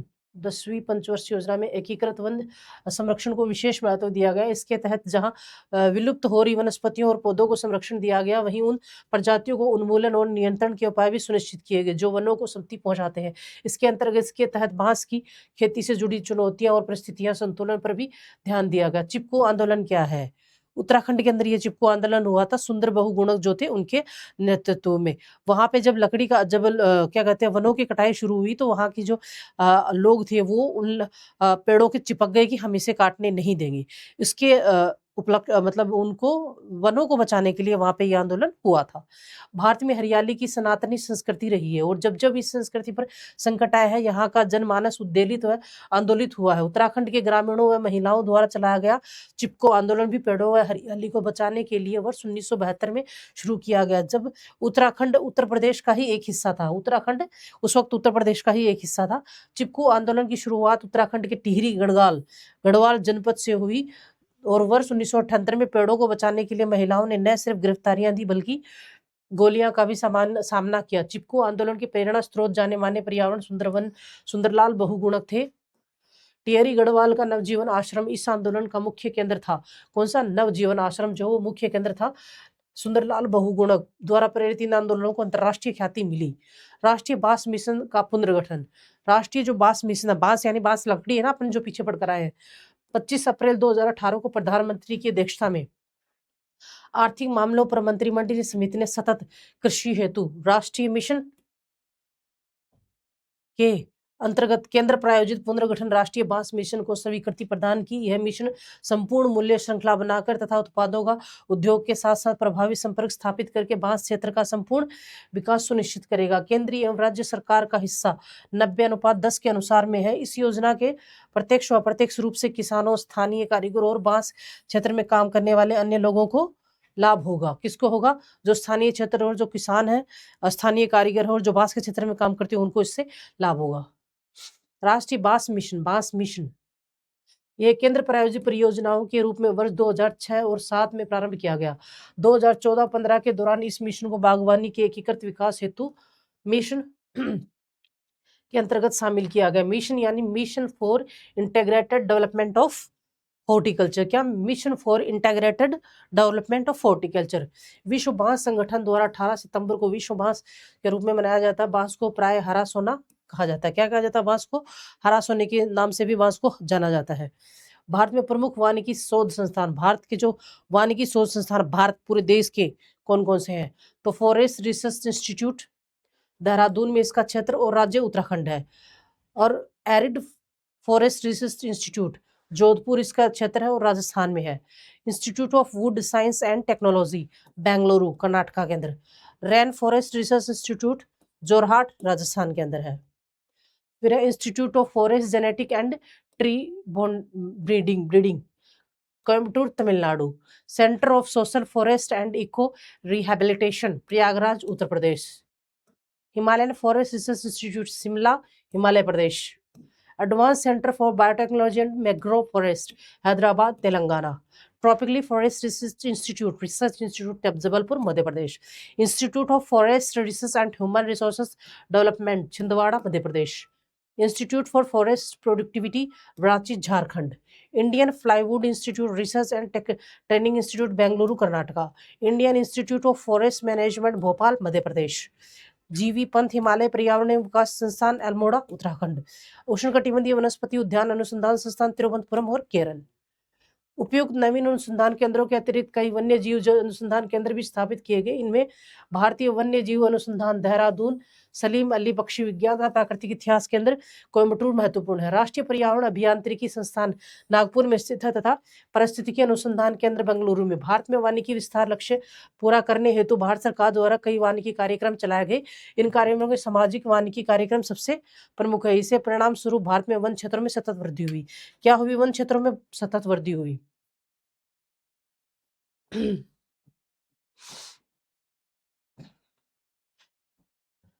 ये देखिए भारत की 8 प्रमुख प्राकृतिक वनस्पतियां। और मैंने आपको बताया थ्योरी के अंदर कि 8 प्राकृतिक वनस्पतियां पाई जाती हैं। उनमें से उष्णकटिबंधीय सदाबहार जो अत्यधिक वर्षा वाले क्षेत्र, वहाँ जो रोजवुड और महोगनी है यहाँ के प्रमुख वृक्ष है। उष्णकटिबंधीय पर्णपाती जहाँ मध्य वर्षा वाले क्षेत्र है, यहाँ सागीन और साल जो है वो मुख्य वृक्ष है। उसके बाद उष्णकटिबंधीय कटिलेवन न्यूनतम वर्षा यानी कम वर्षा, यहाँ बबूल और केवटस है। फिर है ऊंचाई के साथ बदलती वनस्पतियां, शंकुधारी वन, समशीतोष्ण वन और अल्पाइन जो वृक्ष होते हैं, घास, अल्पाइन घास जो है। मैग्रोव वन ज्वारी और तटीय क्षेत्र, यहाँ पर सुंदरी वन ज्यादा पाया जाता है। रेगिस्तानी वनस्पति arid and low rain forest, यहाँ खेजड़ी पाई जाती है। पर्णपाती अल्पाइन घास वन, अत्यधिक ऊंचाई पर घास पाया जाता है, ये घास पाया जाता है। नदी घाटी वनस्पतियां, नदियों के किनारे बाढ़ के मैदान जो है वो, ये 8 प्रकार के वन है। और कौन कौन से हैं, कहाँ कहाँ पाए जाते हैं, मैंने अभी आपको थ्योरी में बताया कौन कौन से वृक्ष सबसे ज्यादा पाए जाते हैं, वो है। वनों का व्यापक वर्गीकरण, मैंने आपको अभी बताया था वनों को कितने भागों में वर्गीकृत किया गया है, और किस किस यूज में ये आते हैं। तो जलवायु और स्थान, परिस्थितिकी के आधार पर और प्रबंधकीय एवं अन्य आधार पर। तो परिस्थितिकी के आधार पर है, जलवायु और स्थान के आधार पर उष्णकटिबंधीय वन, शीतोष्ण पर्वतीय वन। तो उष्णकटिबंधीय को सदाबहार वन में और पर्णपाती वन में 2 भागों में बांटा है। शीतोष्ण को है कॉनिफेरस वन, अल्पाइन वन और पर्ण शीतोष्ण वन, 3 भागों में। मतलब परिस्थितिकी के आधार पर जलवायु और स्थान को 2 भागों में बांटा है। उसको उष्णकटिबंधीय वन और शीतोष्ण कटिबंधीय। फिर उष्णकटिबंधीय उनको भी 2 भागों में, सदाबहार वन, पर्णपाती, और शीतोष्ण और पर्वतीय वन को 3 भागों में, कैनिफेरस, अल्पाइन और पर्णपाती शीतोष्ण वन। फिर है मिट्टी और जल मैग्रोव वन, ये सुंदरी का वन इसमें पाया जाता है। फिर इधर प्रबंधकीय स्वामित्व, मतलब स्वामित्व के आधार पर कितने भागों में बांटा गया, तो 3 भागों में बांटा था, हमने थ्योरी पढ़ी थी पीछे।